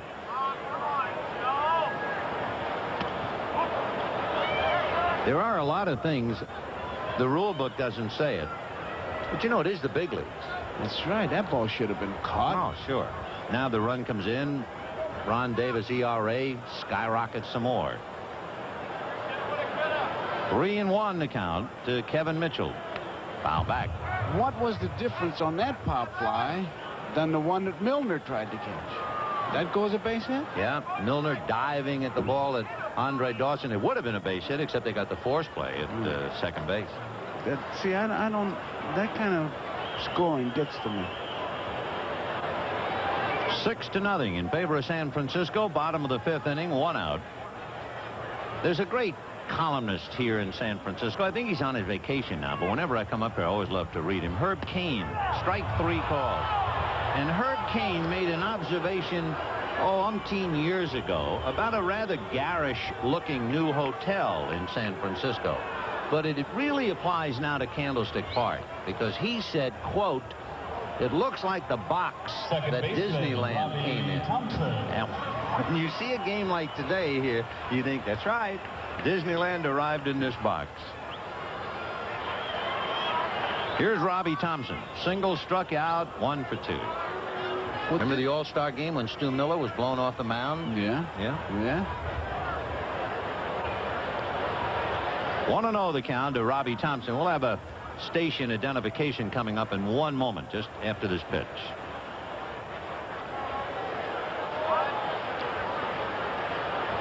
All right, we'll pause briefly for station identification. This is the NBC television network. This is KWQC in Davenport, your best bet for sports in the Quad Cities. Okay, it is 6-0 Giants.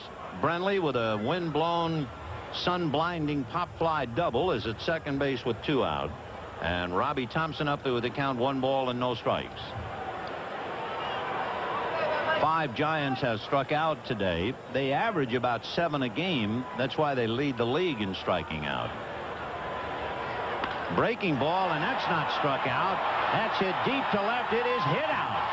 And it is 8-0 San Francisco. And of course now Ron Davis would really like to talk to you about the pop fly to shortstop that went as a double.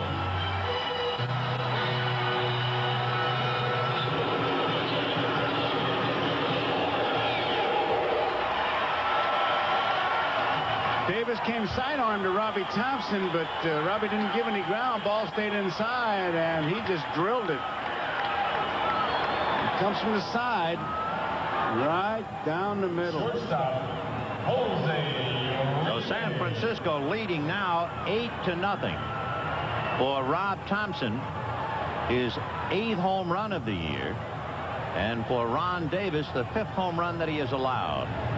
And that's slapped into left, and that little flare will drop for a base hit. So Uribe, a looping single to left, and it continues. A day on the rack as far as Gene Michael and the Cubs are concerned. 8-0 San Francisco. Adley Hammaker coming up. You can see the Cubs atop the heap. And the Giants are right there.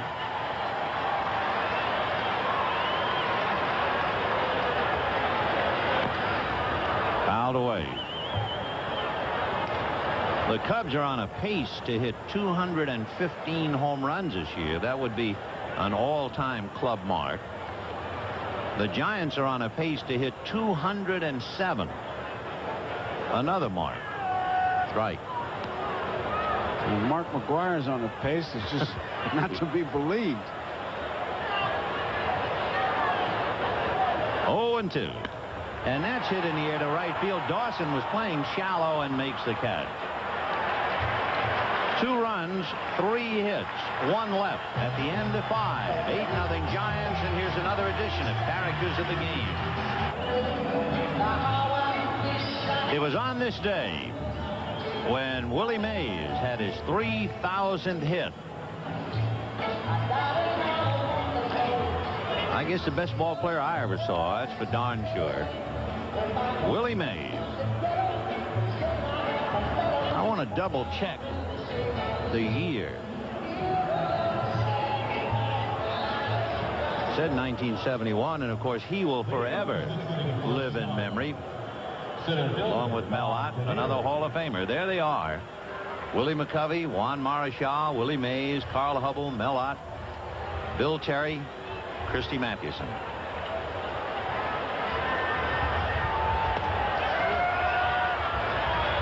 Talking about retiring numbers, Rod Carew in Minnesota, they'll retire his number tomorrow. I think that's a long time coming. I should say so. It's nice, of course, too. There'll be a big crowd there, Minnesota in first place, and that's really what Carew needs anyway. A great salute, well deserved.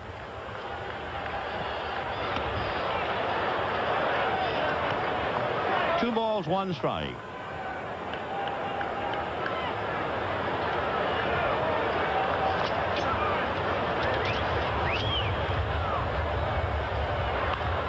Line to left field. That's sinking for a base hit.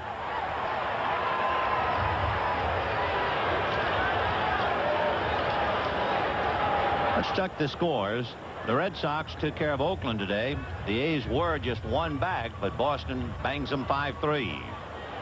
St. Louis leading San Diego 3-1 in the 6th inning. Baltimore piling it on now, breezing 8-2 in the 7th. Second baseman, Ryan Sandberg. So Denier with a single to left field. That brings up Ryan Sandberg. For the Cubs, their fourth hit. It is 8-0 Giants. So at least for the moment, Denier's single can be listed as a whimper of protest. Strike. Sandberg single to left and hit a long fly ball to right field. Mike Aldrete made a nice catch. Hamaker is pitching dangerously, but of course he is leading 8-0. But it's still a very dangerous way to pitch. There's a drive into deep center. Back goes Milner to the track at the wall to make the catch. And so Sandberg has come close twice, but you have one out and a man at first. The dangerous thing about Hamaker is allowing the leadoff man to get on base, but he's been able to get away with it. And Andre Dawson coming up. Hit the fly ball that dropped for an apparent base hit that was turned into a force play that wound up being a double play. That was the overture to the Cubs' day today in the 1st inning. I mean, that was the theme song. And then last time up, he flied to left. So Denier at first, one away. Denier has stolen 11 out of 15. In normal circumstances, you would think he might be going, but down 8-0, they're going to hold him. Fouled away. Dawson tried to drive that thing into right field, go with the ball. Well, with that stance, you can see him just dive into the pitch, and he really spreads out when he takes that stance. He steps towards that ball. Adley Hamaker's numbers: a couple of walks and 4 hits. He really did a great job of pitching in the 5th inning when the Cubs had 2nd and 3rd and nobody out and failed to score. Ground ball to the hole, backhanded by Uribe to Rob Thompson to Will Clark. That's the 3rd double play turned in by the ball club that leads the league in double plays, and it's still 8-0 Giants. They don't drag the infield here at Candlestick. They wet it down. If they wanted to drag it, they'd have to go in the stands to get it. It's blown in there. That ball was well hit by Dawson. That grass slowed it down. Uribe makes a fine backhand play. Gives it to Thompson in good shape. That was a major league double play. There is no chicanery, by the way, in watching the San Francisco ground crew wet down the infield. That is done because of the winds here. It would blow the topsoil off the base paths, and it would blow into the box seats where the high-priced customer is sitting. So every 5th inning, they wet down the infield. It is not turning the clock back to 1962 when they drowned the infield to make sure that Maury Wills could not run in the slow track. Alvin Dark, who was from Louisiana anyway, we put a pretty good label on him in calling him the Swamp Fox after Francis Marion. That's the only time they ever drowned the infield up here for another reason besides the cleanliness of the box seat holder. Eddie Milner hit back to the box, single to center, stole a base and scored, and flied to right. He's 1 for 3, hitting .205. Ground ball to first, and Manny Trio brings that to the bag, 1 away. It's funny you talk about dragging the infield, how your mind works, and you mentioned Ellis Clary before. He's such a funny little guy. One scouting report he turned in, he said this pitcher's so bad that they dragged the warning drag. That's pretty bad. Yeah, that's bad. Here's Mike Aldrete. Walk, single to center, flied out. He has scored a run. 8-0 Giants. Bottom of the 6th inning. 0-1. On deck, Jeffrey Leonard, who is 1 for 3.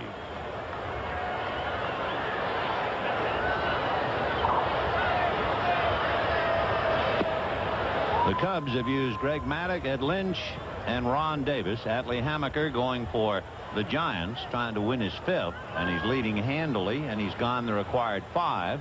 So Atlee's in pretty good chance to pick it up today.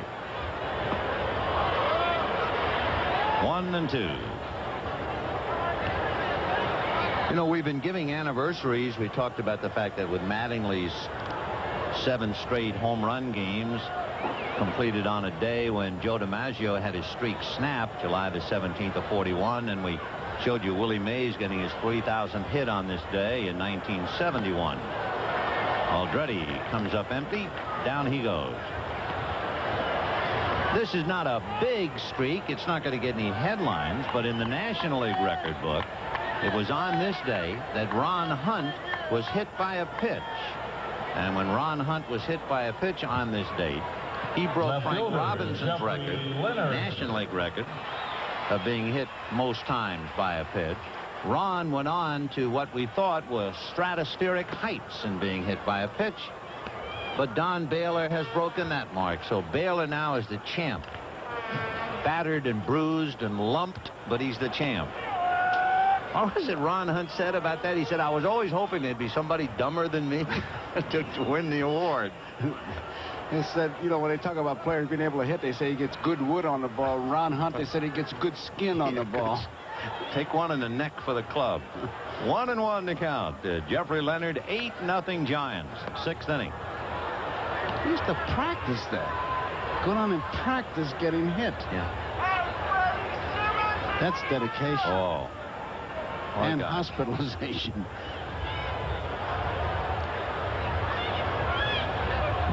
Giants scored 5 in the first, 1 in the second, and 2 in the 5th. They've had 1 home run, that by Robbie Thompson. And Leonard, and I've got to believe his wrist is bothering him. He strikes out for the 2nd time. It is 8-0 Giants at the end of 6. We'll be right back after these messages from your local station. A reminder, NBC's baseball coverage continues next week. Doubleheader action. An inside look will start it off with Major League Baseball. Game 1, it'll be the New York Yankees taking on the White Sox or the defending Western champion California Angels and the Red Hot Tigers. Second half of the doubleheader, the Cubs will take on the Dodgers in Los Angeles. Hope you'll join us then. Brian Dayette, Keith Moreland, and Manny Trio, 7th inning, 8-0 San Francisco. You were talking about anniversaries, and you mentioned Detroit. How about our friend Sparky Anderson winning over 700 games in both leagues? Yeah, that's great. And he has his Tigers on the move. Detroit, when the sun came up today, 5 games back of the Yankees. High fly ball to straightaway center. Eddie Milner going sideways. Oh, isn't it something? That was really something. I guess that'll sum up this place as well. You can put this to music. Now turn sideways and take 2 steps. 2 steps. 2 steps. 2 steps and catch it. If you can play here, you can play anywhere. Yes, sir. Good play by Eddie Milner on what should be just considered a routine fly ball. But in all honesty, especially in the day game, there is no such thing as a routine fly ball. It's a contradiction of terms in this park. 1 ball and no strikes. He might not get in the game today, and we want to wish him a very happy birthday. That would be pinch hitter Harry Spillman of the Giants. He's 33 years old today. 1-1 to Keith Moreland. Singled and walked, 1 for 1.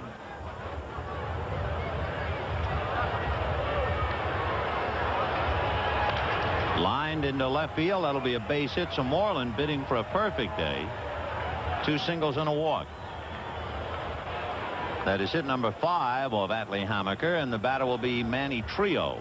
Hit into a double play, single to right. Cubs had that rocky first inning because of the confusion on the pop fly. They had 2 on and nobody out in the second. Trio hit into a double play. They had second and third and nobody out in the 5th, and they couldn't budge him.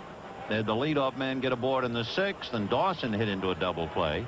And now a 1-out single by Moreland.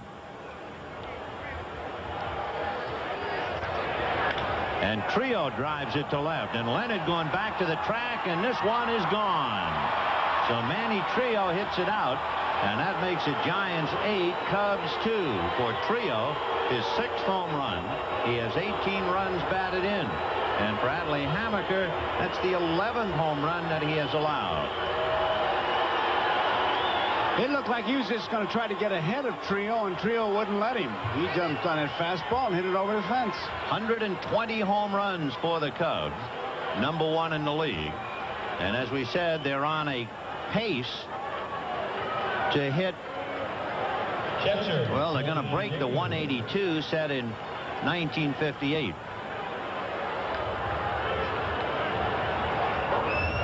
Fan makes a pretty good catch.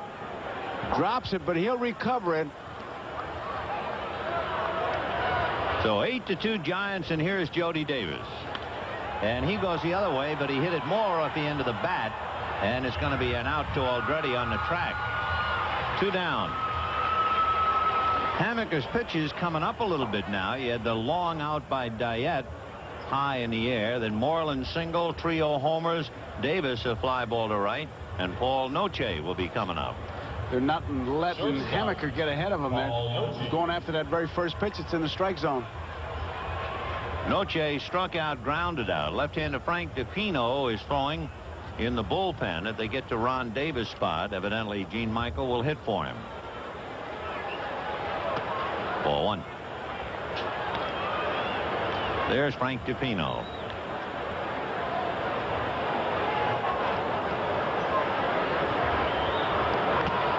Fouled away. Boy, what a thump that made. 1 ball and 1 strike.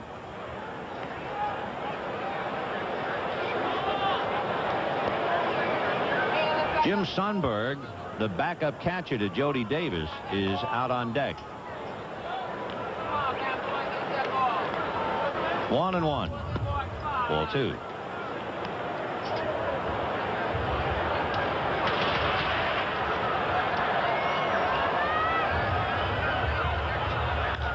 And there's another one hit in the air, but Aldretti comes up to pick it off.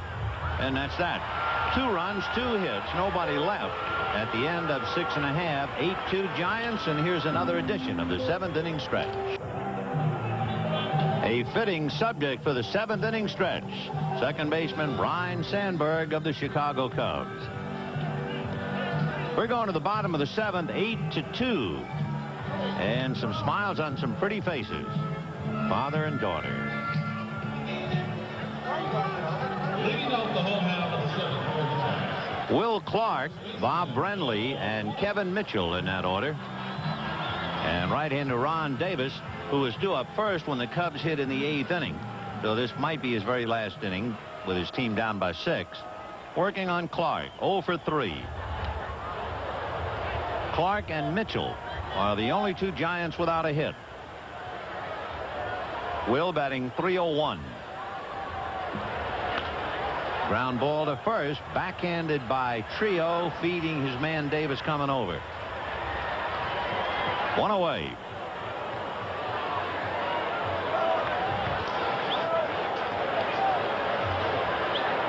Makes a nice play. A little bit undecided to start it off. Kind of a strange position in the way, but he gives Davis a good feed, and they got 1 man out. Catcher, Bob Brenly. Trio doing the job for Leon Durham since a left-hander Atlee Hammaker is on the mound. Here's Brenly, single to center, struck out, and got a pop fly double when Noche surrounded it but couldn't catch it. So Brenly, 2 for 3, has hit in 11 straight, and he's batting .287. Ball 2.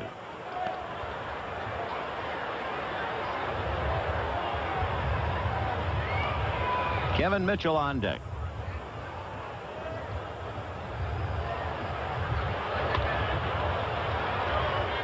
Three and 0.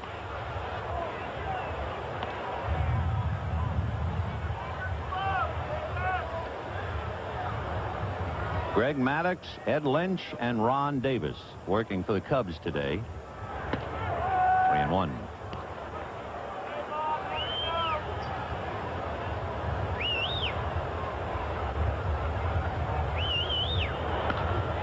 High fly ball into left field and deep. Dayette goes back on the track at the wall. Gone.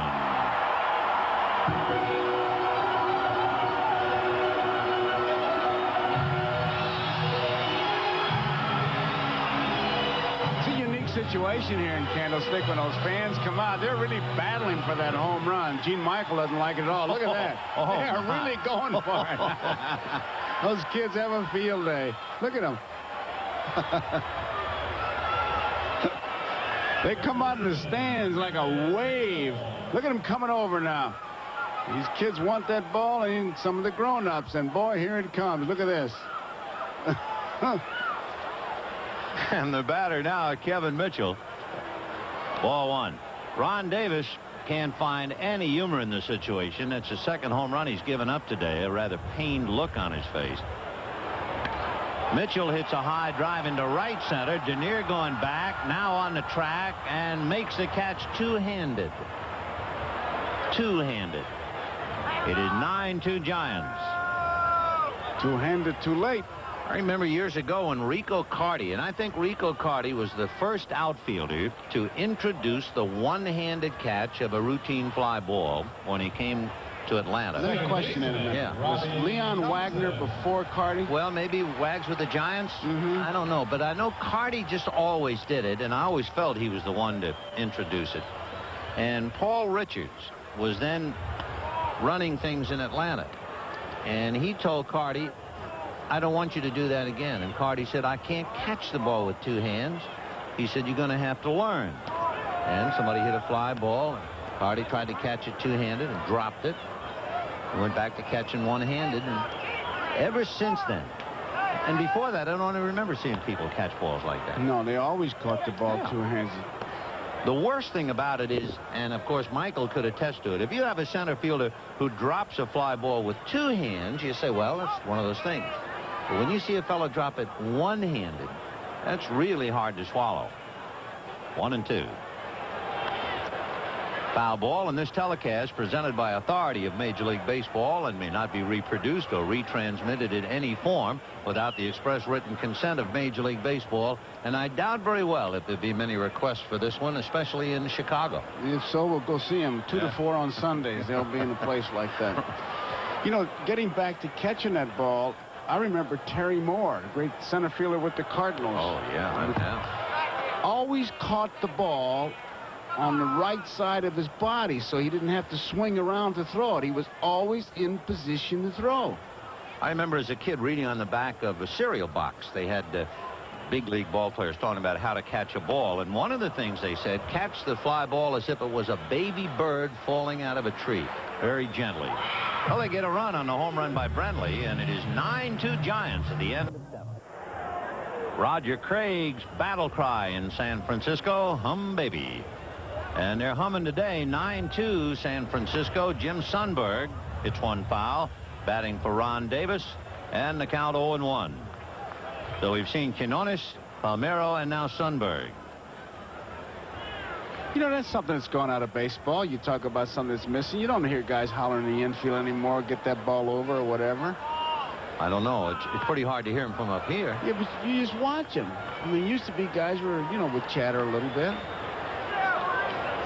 Maybe it's just today. I haven't really been, you know, I can't hear it, but in a 9-2 game, probably not too much to say. Well, pay attention to the next game you do. I'm going to give you a written test. Ball 1, 1 and 2. As a kid, remember the things you used to say? You know what? This is a true story. Trying to play baseball up at Fordham, right? And Jack Coffey was the coach and the most literate man you'd ever want to meet. 1 ball, 2 strikes. Hard ground ball to short. The grass takes the sting out of it, and Uribe throws him out. 1 down. Anyway, we were playing some team, and there was a pop fly in the infield, and the Fordham infielder said, I got it, I got it, I got it, and he made the catch. Came in the dugout, and Jack Coffey said, son, you represent a school of higher learning. You represent a fine university. If there is a pop fly, you should be grammatically correct. I swear to you. Oh, come on. I swear to you now. He said, you don't say, I got it, I got it, I got it. You say, I have it, I have it, I have it. Fellow said, okay, coach. So, 0-1 the count. So the next game we played, so help me, bases loaded, 2 out, somebody hits a pop fly, and the same kid on the infield. You know, I got it, I got it, I mean, I have it, I have it. And he dropped it. I guarantee you guys that say I have it ain't catching it. That's right. Paraphrase Will Rogers, huh? That's right. I beg your pardon, sir, I have it. I have it. 2-1, the count to Bob Denier. Please precede me, and you make the play. And on deck, Ryan Sandberg. Ground ball to the left of Uribe, but he sucks that one up like a vacuum cleaner. And again, that's where that grass really comes in handy. Not to take anything away from Uribe, but earlier Dawson hit a ball in the 6th, and it's a base hit. But it was a double play. This one is smacked right on the screws. Tell you, the groundskeeper can help your ball club. There's nothing wrong with it. There's nothing. In fact, Al Rosen, and they had the best over in Cleveland. Well, I say the best. I mean, one of the best, because that whole Bossert family, even going to now, those guys could really work on an infield. Well, here's Ryan Sandberg, single to left, hit a long fly ball to right and a long fly ball to center.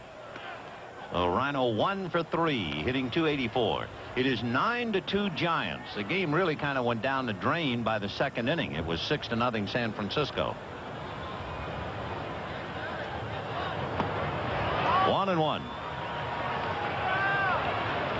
The Cubs, I guess, knew they were in for trouble in the top of the 1st. Sandberg single. Dawson hit a pop fly that fell for an apparent hit. Dawson didn't run it out. Sandberg was forced at 2nd. Dawson was doubled up at 1st, and that was the beginning of a bad day. And that will take care of Sandberg and the Cubs in the 8th inning. And at the end of 7.5, Giants 9, Cubs 2. Well, we were talking about it earlier. It must have been very tough for the Cubs not to say to themselves, what a day this is going to be. But that's really been the kind of a day it's been. It is, and I tell you, it's really hard. You almost have to kick yourself in that dugout to make yourself go, because you know that things are going to go against you, and it's just very difficult to do, and they haven't been able to do it. You've been in dugouts that have been overwhelmed by the opposition once or twice in your career. I mean, it's pretty hard even to say, come on, guys, let's get him when you're down by 7 going into the 8th or 9th inning. It's like when you're a little kid and your mother sends you out at night. You know, you whistle, and but forget it. It isn't going to help. Yep. I mean, you know better. You're saying it, but it's just for effect. I always remember the T-shirt I saw in a locker room. The front portion of the T-shirt said, it ain't over till it's over. And then as the fellow walked away, on the back of the T-shirt, it said, it's over. Well, Frank DiPino has 3 outs to get in the 8th. He is the 4th Cub pitcher. And Johnny Oates will scratch off one more name.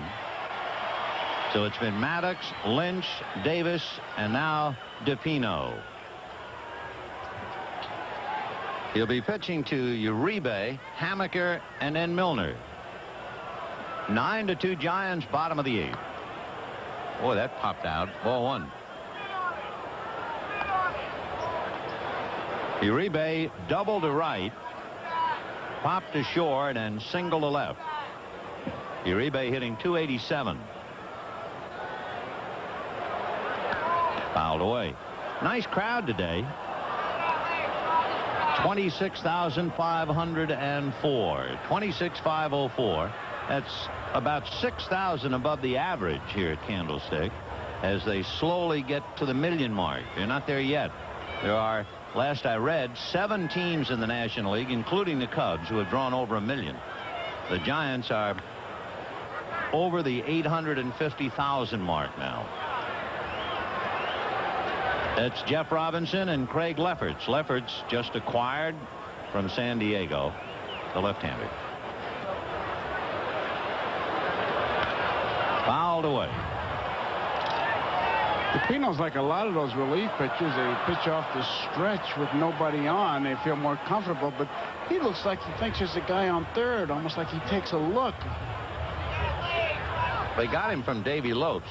Let's watch him. Yeah, he does kind of peek over his shoulder, doesn't he? Like he's disappointed that nobody's there. 2-2. Breaking ball hit foul to Don Zimmer. Still 2-2. You know, when he was that kid shortstop in the minor leagues, not only was he a terrific fielder, he had a lot of power. He was a home run hitter. I think he was leading the International League in home runs when he was being. 2-2. Of course, we're not telling the people in Chicago anything about Don Zimmer. He was the coach at third for the Cubs when Jim Fry managed the ball club. Jim, of course, is now broadcasting Chicago radio play-by-play of the Cub games, and Zimmer's coaching for the Giants. 2 balls, 2 strikes. Interesting the way he checks over his shoulder. Another foul ball. I guess if you feel comfortable, do it.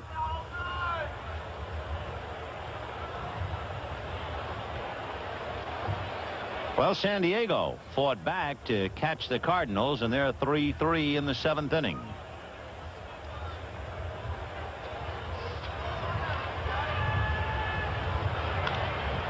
Hopped in the air, foul. Jody Davis coming back. That takes care of Uribe. 1 away. With the Cardinals at San Diego today, Joe McGrain was to be pitching against Eric Shao. The Cubs are on their way to San Diego, and the first notice in the paper a couple of days ago is the fact that Shao would not be pitching against the Cubs. Adley Hammaker grounded to third, bunted for a base hit, and flied to right. He's 1 for 3. He's gotten a windfall, 9 runs, but he's also pitched well. It's interesting, too, going into this game, Adley Hammaker had lost 6 of his last 7 decisions, and in those games, the Giants scored a total of 9 runs. They got him 9 today in a couple innings. You know who's really been getting the runs?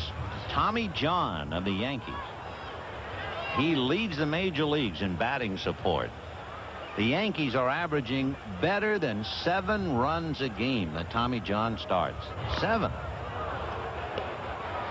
In the National League, Bob Forsch of the Cardinals is getting almost 7, better than 6.5 a game. That's a lot of runs for a starting pitcher. Wow. It's funny how certain pitchers just get a lot of runs when they walk out there when they're having that kind of a year.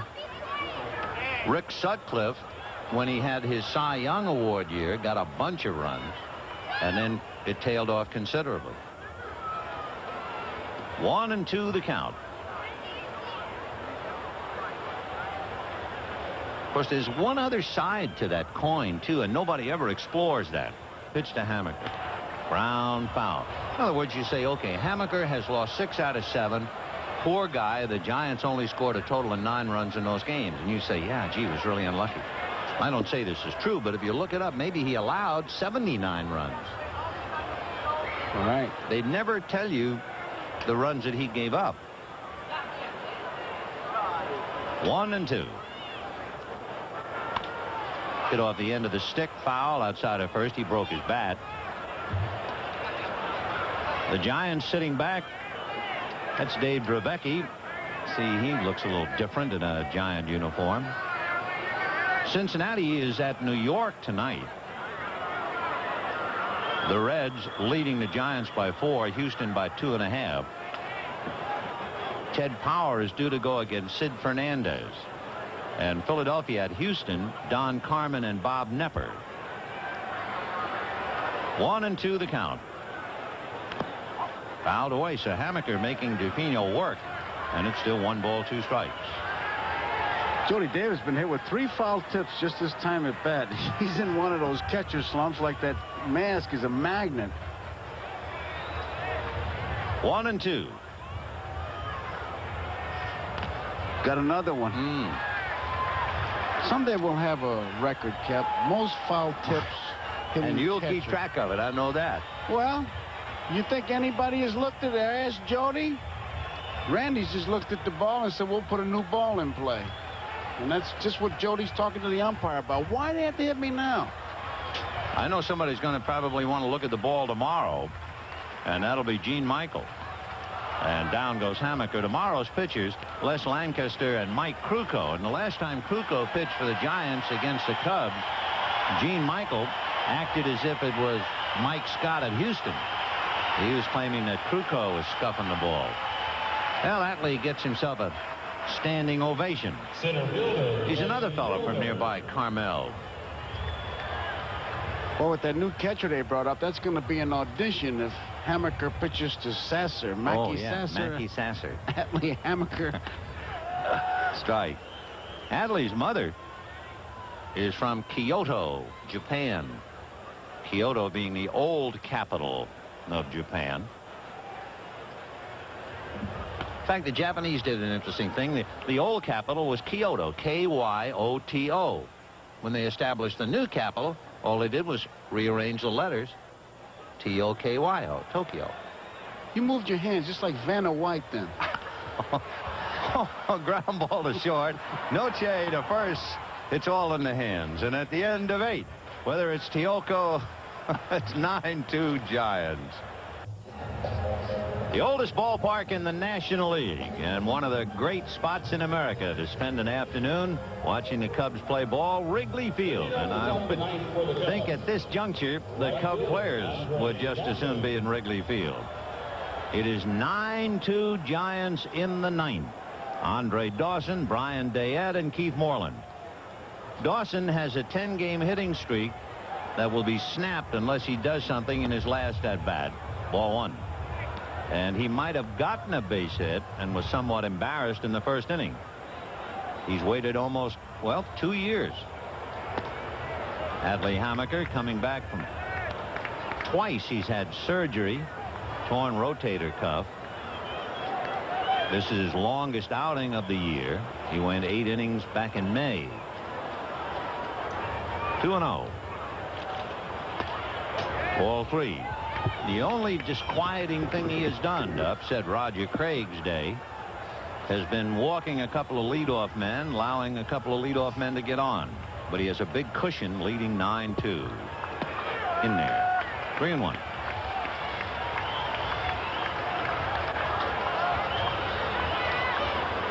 Nine runs, 11 hits for San Francisco. 2 runs, 6 hits, and an error for the Cubs. Ground ball to the left of Uribe. Jose nails him. For Dawson, and a 10-game hitting streak would appear to be history. The Major League Baseball game of the week has been brought to you by Miller Lite. For great taste, there's only one light beer. By Armor All, it's the finishing touch every time you wash your car. By the Prudential, offering a wide range of insurance and other financial services. And by your Toyota dealer and the reliable Camry sedan and wagon. Who can ask for anything more? Toyota. Brian Dayette, ball 1. Dayette walked, rounded to third, fly to center.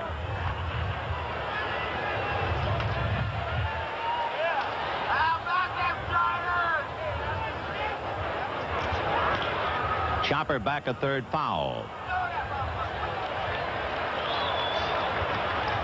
1-1 to count. For Atley Hammaker, he is certainly not an overpowering pitcher. He has walked 2 and struck out 1. But he had that big 5-run cushion to lean on in the first inning, and it just got bigger, and he was leading 8-0 by the end of the 5th inning. Good change, 1-2.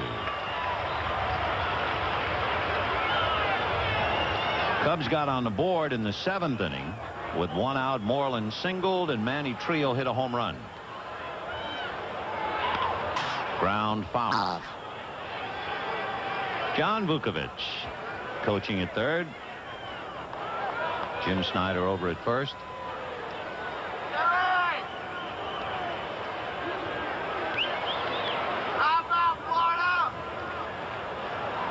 One and two. We have 1 out in the 9th inning. Giants leading by 7. Adley Hammaker trying to snap a 3-game losing streak and win his 5th of the year. The 3-game losing streak against the Cubs. Boy, he was trying to catch an echo. That thing was already by him. Line drive single for Brian Dayette. 7 hits for Chicago. Hammaker's follow-through is a good one. Ball well hit. He gives it a try, but you can see, and you said, Vin, it was by him. Oh, yeah. Ooh. What was that? Keith Moreland bidding for a perfect day. He has 2 singles and a walk. He has scored a run. He was aboard when Trio hit it out. He has Dayette at first. They're not holding. Ball 1. Tell you, coming off torn rotator cuff surgery twice, that mystery malady where he lost all the weight. This is quite a milestone for Hammaker to get into the 9th inning. There was a feeling for a while up here he'd never pitch again. He was really courageous for him to be able to fight his way back.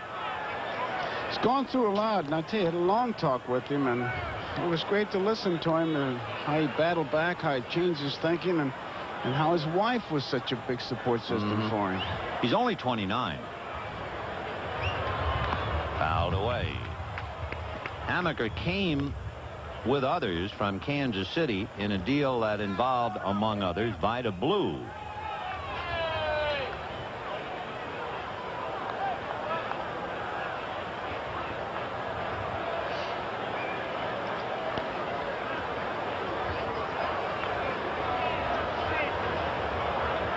Dayette at first. 2 balls, 1 strike. Fouled away down the right field line, out of play. 2 and 2.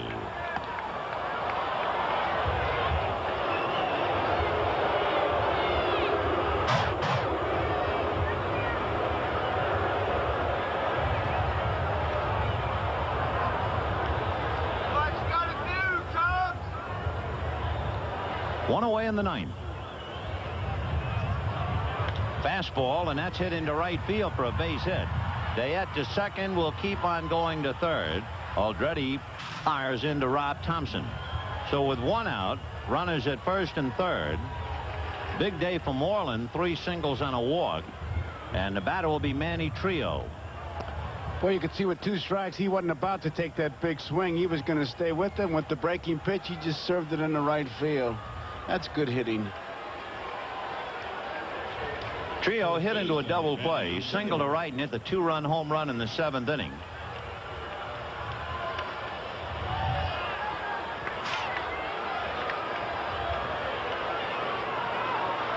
Jeff Robinson gets up down in the Giant bullpen. Bob Lillis wearing a walkie-talkie headset. Good change. Trio jumping on it. There's Robinson going to work.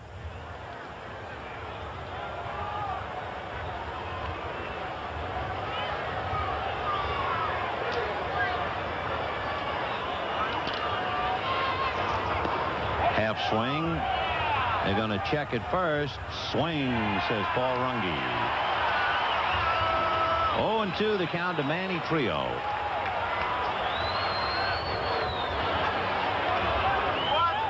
Good call. Trio tipped it off, too. As soon as he tried to check, he then backed out. He was annoyed. He knew he couldn't hold up.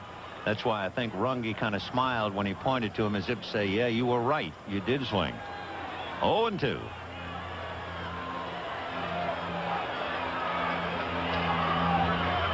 Ball 1. 1 out, 9th inning. Dayette single to center. Moreland single to right, sending Dayette to third. And Trio up there, followed by Jody Davis.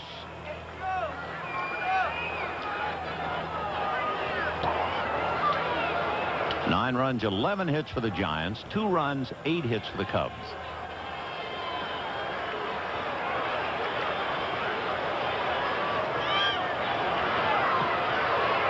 Two and two.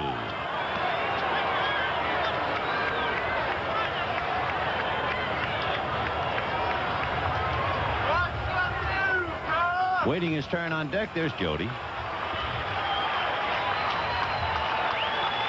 2 balls, 2 strikes.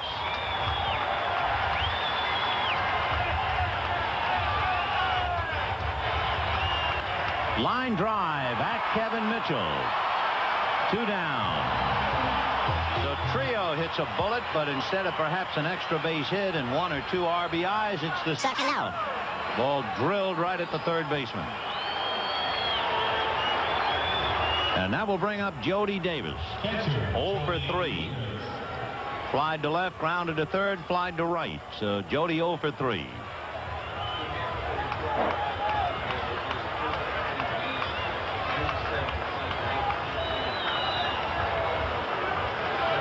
So Adley Hammaker trying to pitch his first complete game in over 2 years. Ball 1. It was June of '85. On the 18th of July in '87, he needs 1 more out. His last complete game was a shutout. 1 ball, no strikes. Ball 2.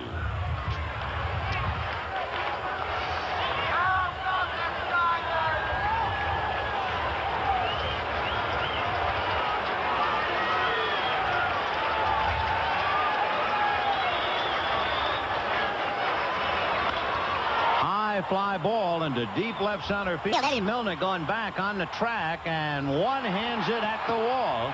And Adley Hammaker has his first complete game in over 2 years. Boy, what a moment that is for him. He really climbed a mountain to get over all kinds of physical ailments. And he won it. For the Cubs, it was just one of those days. So the Giants come back to win after the Cubs had won last night. And tomorrow it'll be Les Lancaster and Mike Krukow. Giants beat the Cubs 9-2. Hammaker the winner over Maddox. We'll be right back after this.